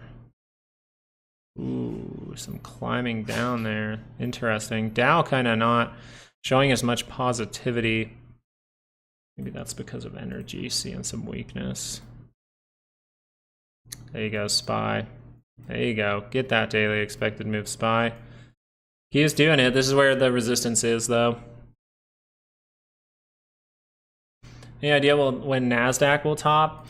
Well, you kind of have tapping out signals here from the Qs, right? It did for a moment there. It said, I'm going to pull back on the daily. Now it's getting excited. So my belief is, you know, I'm not really trying to find the exact top. I'm aware of the signals for a top are pretty much flashing red right now. But in the short time frame, we can head to the upside. So I'm more so just sitting back. If I see a bad signal, I'm going to react to it. So if this daily does curl down, that wouldn't even be the worst signal in the world. Really, the bad signals are something like Apple. So you can look at stocks within it and just go, Apple does not have the best signal here. You really want that to curl back up at this moment. You really want this 2 hour to be able to curl back up to kind of save it. So very difficult to call the exact top, but we should be paying attention to as long as this crash signal is forming to daily divergences. So I guess the overall take with that is I think the Qs will follow the SPY. And I think a lot of it is based on weekly charts, right? We talked about that. We got to see if this weekly can turn back up, create some kind of divergence for a couple of weeks here, and then watch out. That could just last for a couple of weeks, right? That could just be boom, boom. You get up to this level and then you reject.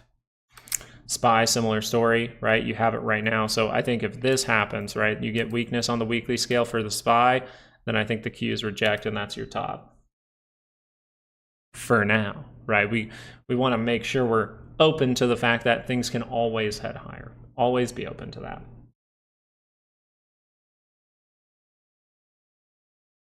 I think for this week, I think the Qs have a good shot to go up towards the upper expected move, actually. With this kind of look right now, how things are adding up, it would be a great trap to go up towards 498.70, right in this level. And then we got to be aware of, hey, the daily scale's been scaling up for a long time. If we're going to continue to see bullishness throughout the rest of the year, well, we could do this, then do this, then go like that. Because that would actually say this MACD being pretty high up. Maybe we curl back up for a moment, curl back down, curl up again. That's what I want to pay attention to for bullishness. But right now, I think that's how you would top out. Stopped out 300% on the spike. Wow, great trade. Good job. That's awesome. Yeah, once you get above the daily expected moves, your option, if you get above that, your option would go absolutely bonkers. Volatility, still got to look if that 30-minute is curling up at any time. Damn it, now I have to use the restroom. Should have used the restroom while I was up there. I'll be right back, 2 minutes. Go to the potties. Let's leave you guys on the SPY, see if that thing's rejecting off of that daily expected move.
Okay, came back down, not a huge rejection yet, but you're seeing that little bit of weakness come in towards that move. And look at that, people are still right, kind of in the middle, right? Still kind of right in the middle. Even as the dollar popping up higher. So after I hop off, you're going to want to pay attention to volatility, see if that thing's actually able to confirm down. That might give you a little hint of what's to come. Congratulations, Chris, on that. That was a great little trade setup for you, huh? Good stuff for you. Nice. I don't know how you played it exactly, but congratulations. So about midweek, I think this could extend possibly even into next week, Monday, Tuesday, if we're able to confirm some stuff. Right, got to see if this 2 hours like confirming back up. Then I want to say, okay, now it's going to be upside, but if that confirms back down. So you're in a time where it kind of keeps going back and forth. But Amazon has a good look to it. 2 hour signal there.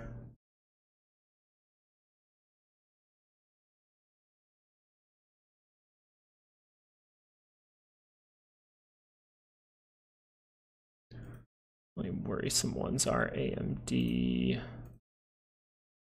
See if that can curl back up. That would be good. Oh, about midweek next week. Sorry, I didn't read the word next. I want to go look at Palantir again. I like this look better than AMD. I might actually apply the position for AMD over to this one instead soon. Sucks because you like confirmed it and turned right back up.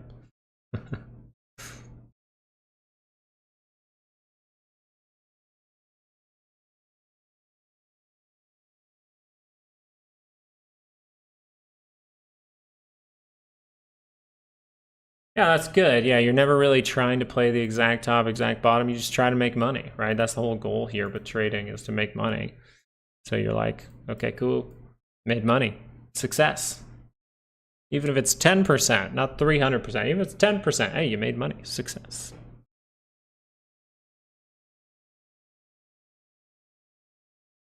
Can't believe Netflix, just look at that move. That's so insane. Gold breaking down. What's oil doing? Oil breaking down. Palantir still heads to the upside. Still some room there. I'm gonna put that up on my other charts here for a second.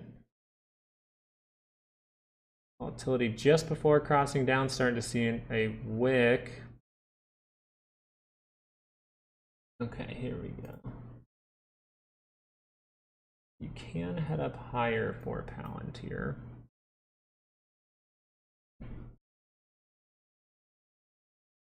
And Apple, are you? Oh, another rejection there for Apple.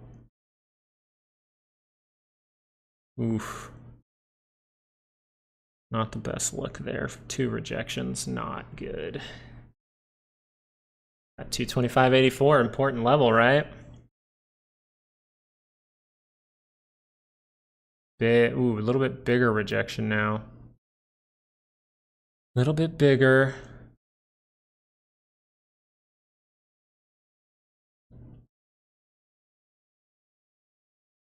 Look at this one. See if that can happen. Amazon holding up well. Ooh, some rejection for Meta. Microsoft confirming, just not divergence at the same time on the RSI.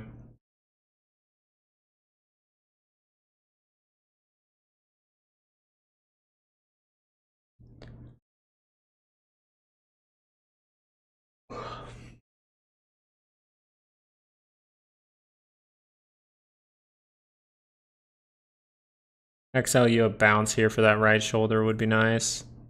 You might have only bought yourself a couple of days, even if this does break through and see something crazy. Yeah, do I have volatility up over here? Get volatility up for a minute.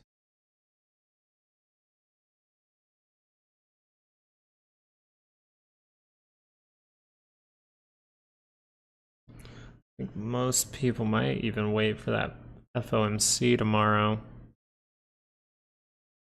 It'd be nice to actually like see a reversal signal at a weekly expected move during the FOMC, but I don't think we see that. That would mean something really crazy has to happen before. All right, let's just chill. Look at the Q, see if they fade this move.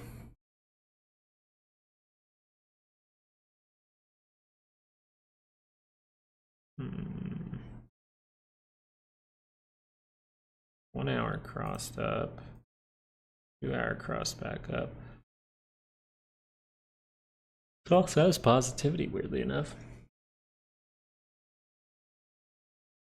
No, not very often. No. If I would, if the market was more bear market, I can look into key levels. I can look at 5 minutes and 15 minutes to help myself out. So like for something like Amazon, if I want to take a move, like if I really think this 30-minute was going to play out, which I did, posted it to Patreon, I really did think this was going to play out, going to cross up here. So what did I do? Well, I said, well, we're still away from that weekly expected move. We actually gravitate towards it. We're close enough to it to really gravitate towards it, which means I need to pay attention maybe for some kind of turn down here on the 15-minute. Once I saw this little rejection here at the end of the day, I said, let me take a chance with it. But the rejection divergence there helping me out a little bit. If I go into a 5-minute, you're going to see how clear it was. Towards the end of the day yesterday, in the last 10 minutes, right there at the end of the day, boom, 5-minute, you got one divergence here, double bottom divergence there, very significant. So that's where I took the play. That's just the first position. Then we added the second to make it a real size position for me. Pretty much first thing today.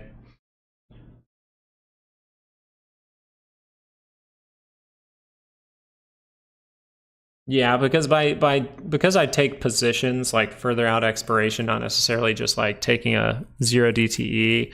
It's just good for me to not look at those tiny time frames where crazy stuff can happen and think something crazy is going to happen all the time, because 5 minutes will have tons of divergences. But when I'm at a key level, I can start to dig in and look for that micro stuff, right? Once I'm at that key weekly expected move downside and I have a 30-minute divergence forming here, then I can look and see, does that 30-minute have a good chance to turn around because I'm at the weekly expected move. But I'm not usually doing that in the middle of the range. Right? I'm looking for that around the top of the range, the bottom of the range, outside of those ranges.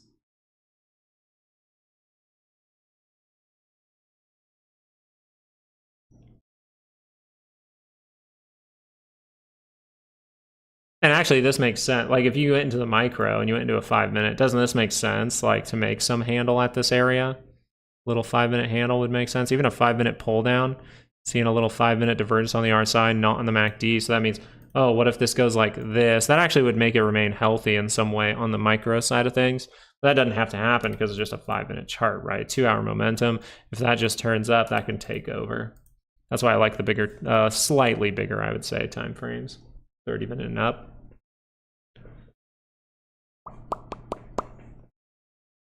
All right, it's 10:01. So now we're going to start, I believe, the next bar in about 8 minutes for the for VIX.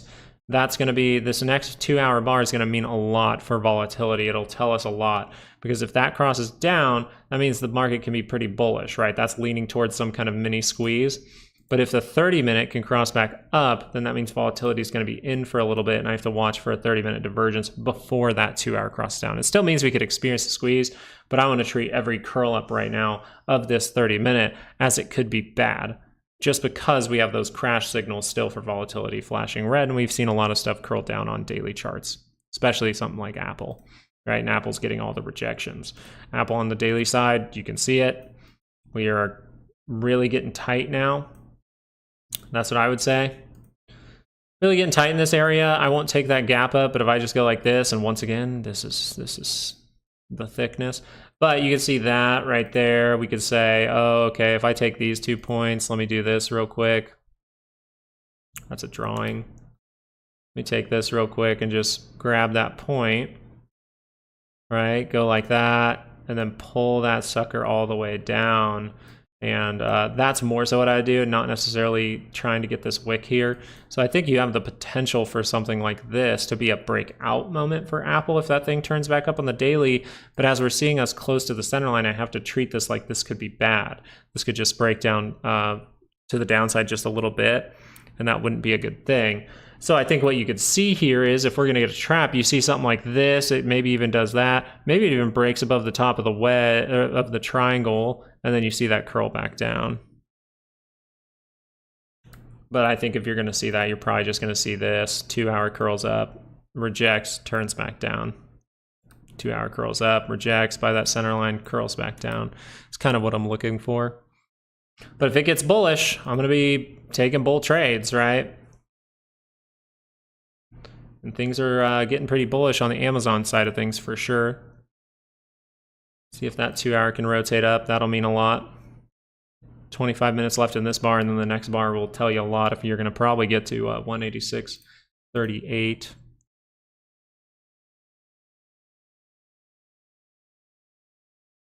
Volatility now down 6%. But I think a lot, so based on the options right now, I think a lot of people are still hedging by buying something like UVXY, buying volatility based on the options. So we need to get bullish so that can flip. And then the options to the put side for volatility should go kind of nuts. Calls for the SPY will be great, especially if you go through something, you do something unexpected. That's when you see those things start to grow really fast percentage-wise.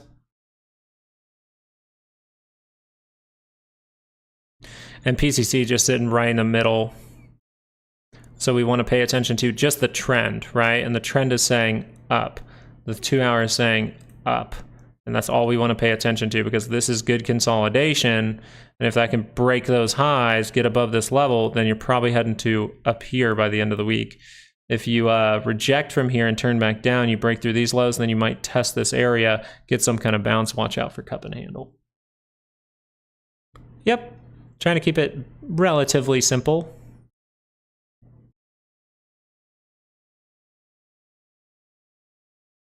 Tesla, not able to curl up for Tesla yet. Very good trend there too.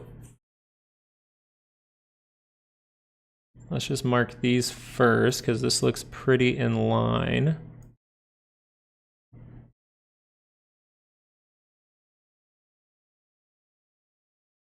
Yeah, I kind of like that there. So you really got to cross through there for Tesla.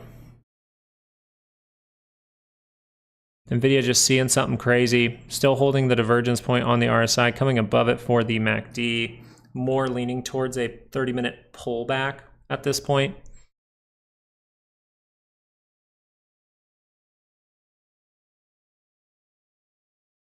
Yeah, but it's nice, isn't it, Chris? And that's the good part. It's like if I pay attention to the signals and I take my profit and things like that, well, every once in a while, that's kind of how we treat those major tops and things like that. We pay attention to the signals because all it means is if I take that signal, this time it might play out a little bit more and I'll be able to make more money. And that just happens sometimes with signals. It's like if I take the right signals all the time, then every once in a while, a big move will happen, an unexpected thing will happen, and I can see that positivity. As of right now, I don't like the fact that NVIDIA isn't pulling back. Like, I don't like the fact that we extended higher throughout Monday. Because if NVIDIA suffers, the market most likely suffers, right? So I got to pay attention if volatility turns up throughout the day, especially as we're at daily expected moves. Have we gone to the put side? Nope. Just kind of sitting in the middle. Have we gone to the call side? Nope. Just sitting kind of in the middle. I mean, I guess you would say you're a little bit more call side because it's below 1, but for the most part, just sitting in the middle. AM Dizzle, another little curl up. Gotta see if that can confirm. My portfolio also no likey. Excuse me. Kind of crazy.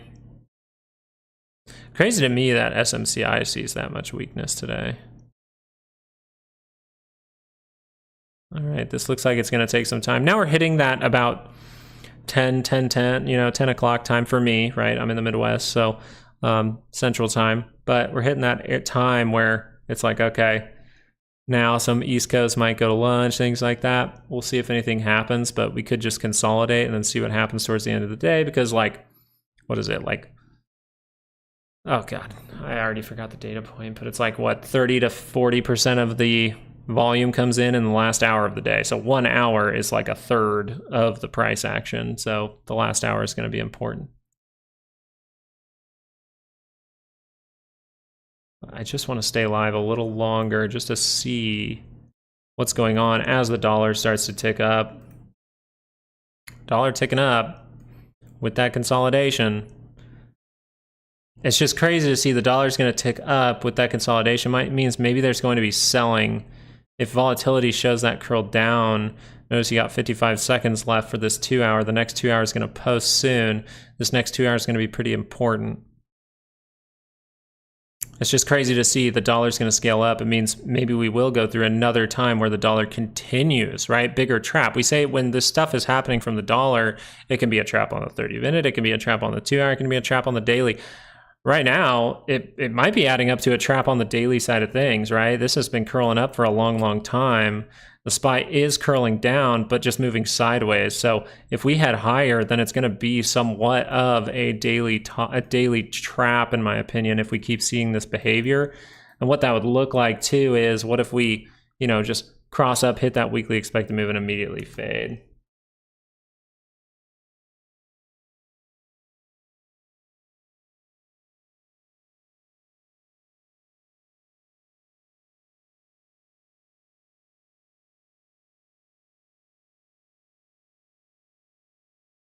Yeah, and that's why I keep clicking. You notice I keep clicking over to volatility. I keep clicking, because that is a major fade there. You're not able to break out. But I just think if this 30-minute can cross up, then I have to be ready to react to everything at this point. Right? I do not want to short volatility while a crash signal is there and I see a little 30-minute curl up. If it creates a divergence, I can redo it, right? I can rethink about it. But for now, we're at a daily expected move. VIX is at a pivotal point. And the dollar's scaling up, which tells us selling can come in. Someone in this background is selling. We'll see if that actually hits the tape. Getting some wicks at that daily expected move. Qs are holding above their daily expected move. That's a good sign. Good sign. But Apple seeing fading. See if that's just like a 5-minute pullback. See how the 5-minute, you see that little divergence for the double top? You can use those micros at key levels. I just don't use them all the time. What happened to SMCI? Let's go look at SMCI, see if any signals were here. For the most part, just a curl down on the 30 minutes saying we can keep pulling back. This is where, if I had a range, because that was a massive move, maybe the range was right up here. That was a big move, guys. So you got it. If you're trading SMCI, get a range. And if you need to learn how to make those ranges for any stock, take the course down in the description. I guarantee you, if you only take the portion where you can make a range, it will completely change your trading. But if it did have a range up here, then I would be looking for some, in the 30 minutes that overbought, I would be looking for the microstructure to get out of the play, right? You see all the 5-minute divergences up in that area and you're like, oh, that could break out and see something crazy. Well, it trapped people at that point. And the key thing, how you could not get trapped, is if you just had another tool here. If we know that that weekly expected move is here or something like that, and then you see all these 5-minute divergences and then you see that produced down on this bar right here, it should say, hey, no more upside. For SMCI, it's going to curl down a 30-minute. 5 minutes, I mean, it's very difficult to do. I don't encourage it a lot of the time. A lot of the time, that's why I just say I take profit at weekly expected moves, especially with a good move like this. I think it was up 14% or something like that. So if you took a 30-minute curl up, and then that went all the way up to here, maybe the weekly expected move was, let's say the bottom of it. Let's say the weekly expected move was this right here, 16% in less than 3 days. It's a very fantastic thing to do. That's all right, it happens. You're just kind of hoping like, hey, this 5 minute curls back up, I get some kind of bounce. It could go retest the breakdown area. That's going to be this level right in here, something towards 46.50. It can produce a bounce. You see little divergences on the RSI saying, hey, the 5 minute needs to bounce. 5 minute might bounce up. Just don't get in the habit of thinking, oh, this has to go like that. It is a 5 minute chart. So you want to just see if that crosses up, it goes, okay, this is good, this is good. But if it crosses back down again, it's going to continue that negative trend. So, and especially if a trade is like giving you some bad feelings, try to salvage what you can type of deal, right? That's kind of how I treat. I'm like, if something gives me a bad feeling, I just want to get out without as much damage as possible, with little damage as possible.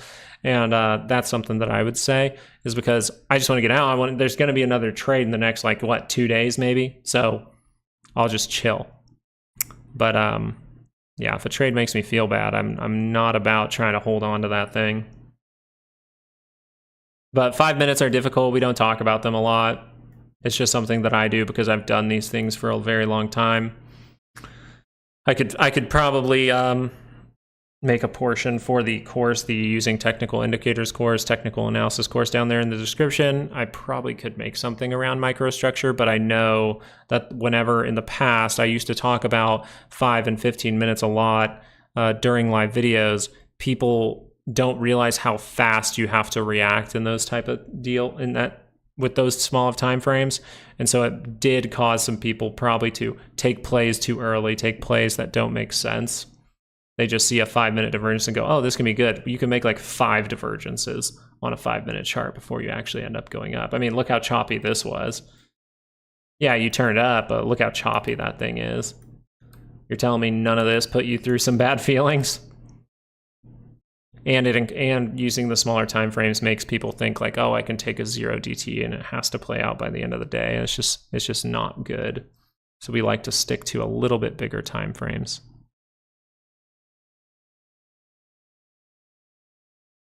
All right, this posted. Now remember, this might be red right now, but you still have 2 hours for that thing to complete. 2 hours. This has 15 minutes.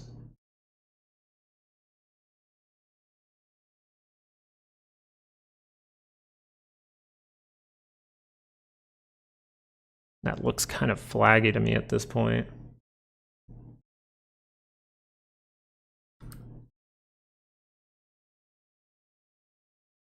A little bit flaggy.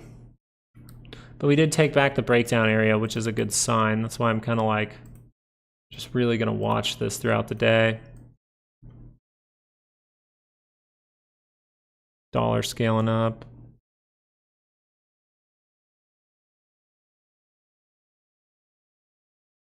Tesla not able to do it. Did Nvidia end up? Ooh, I do not like this look. This tells me 30-minute pullback is very likely here. You've gotten rid of the 2-hour signals. You could still have a 2-hour pullback if it needs to go deeper. Just pay attention if that starts to go deep, because if that goes all the way down to 115, you can make some structure to head down. But if that can just do this, that would be a good sign. If the 30-minute can even do that, right? Get really close to that center line and curl up, that would be a good sign. But you do have a 30-minute divergence. That can rotate down to 2-hour. You have it. It's above a weekly expected move. That's what we look for. We just need to see things actually complete. I think even a 15-minute here does make sense. And then you would just say, okay, this 15-minute completes, a 30-minute divergence is there, but I still need to be aware of a 30-minute pullback, right? You could write all that down in your notes, and then you have your mentality for the whole trade. And then you can kind of set your parameters. If this curls up, I'm managing the trade. If this curls down, I'm holding the trade. If we hit this level, I'm taking some profit, right? You can do all those things. We do give the daily expected moves for Fridays as well. So if this becomes important and you see a drop and you want to find a daily expected move for Friday's close because we have an expiration, we give those out Thursday night on Patreon. Patreon down in the description. $7 a month. Fantastic stuff over there. Amazon's still trying, but I can just tell, I can just look at this and go, is there a little 5-minute divergence or something in here? It's starting to get a little flat, so we might get a little 5-minute pullback. Maybe we need to retest the weekly expected move again, right? That happens all the time. Just your timing's a little off. It turns back down, you go like this, and then you curl back up. So we'll see. But if NVIDIA sees some big weakness here, that would not be a good thing.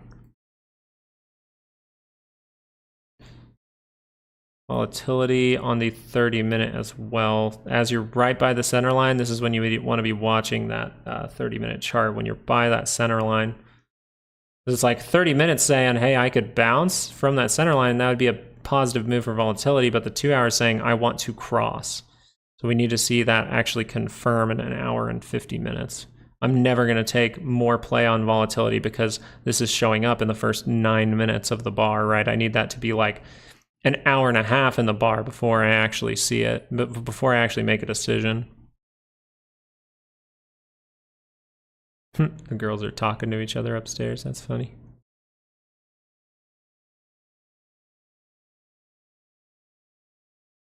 I know. I think NVIDIA needs to pull back, and that's why I'm like, oh gosh, the market could pull back with that. And you still have that cup and a big handle. So NVIDIA needs to pull back from here to remain healthy. I mean, unless it absolutely sees some kind of crazy bullish move, but that is a 30-minute signal saying pull back down to 125.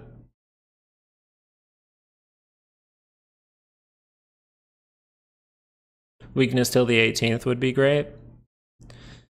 Why are you paying attention to the 18th specifically?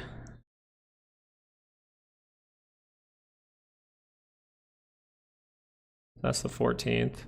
I mean, all this looks, but you see you're out of the Bollinger too, which means you might want to reconnect with the 9 before, or the 5, which is probably somewhere around that 125 right now.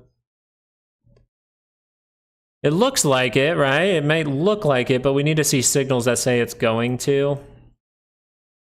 At this moment, it's saying bullish still, right? We curled up, remaining curled up. Volatility is curled down, not curled up. If volatility turns up, that's where we need to maybe react a little bit. Maybe volatility gives us a hint. Freaking A, I went to the gym yesterday and I'm sore. Oh. You're like, well, because my option expires that day, so I'd really like it to do that.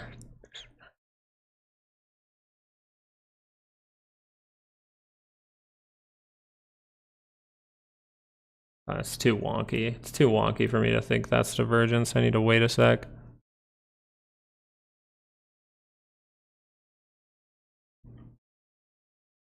Look at Palantir again, still heading to the upside. I really want to see if Palantir turns down. I will most likely take a position with Palantir if that thing turns down.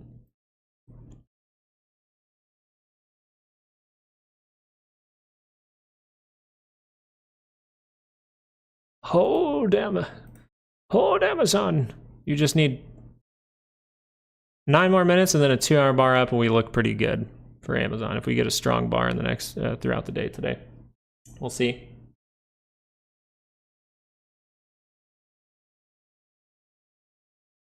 I think SPY has the opportunity to go do that.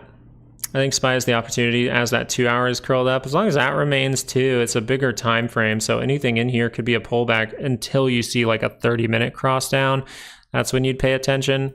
But for the most part, any little consolidation up in this area would be okay. See if you can break out because that's curling up there. We've seen the 4-hour down for a little bit of time. You see how that wants to curl up, and then a 4-hour signal up here might be the one to pay attention to. Maybe you see it on a 2-hour as well. What time is it? 10:20. All right, guys. Well, today I do have to hop off for now. If I see some crazy stuff happening, I will hop back on the live video, but look out for the YouTube video later on today. If you need some help trading around this, around these expected moves and things like that, there are courses down in the description for you. I highly encourage you to take those. If you are a little bit new to trading, you can take both right now. They are on extreme discounts. You can literally get both courses for $150 right now. Check those out down in the links in the description. If you need to, if you already have those courses or you know how to trade and you just want a tool to help you out with profit taking or finding setups at key levels where the options market is pricing stuff to go, well, then you're going to need those weekly ranges. That's going to be the Patreon down in the description. But overall, just thank you guys for being here. Thank you guys for liking the video. Hopefully we're at 100 likes today. Come on, guys. But thank you guys so much for joining. Thank you for liking the video. You guys are always great about that. I really do appreciate it. If I see some crazy stuff, I'll try to come back on the live video today. But if not, then I'll see you on YouTube later tonight, all right? Peace out. Later, hon.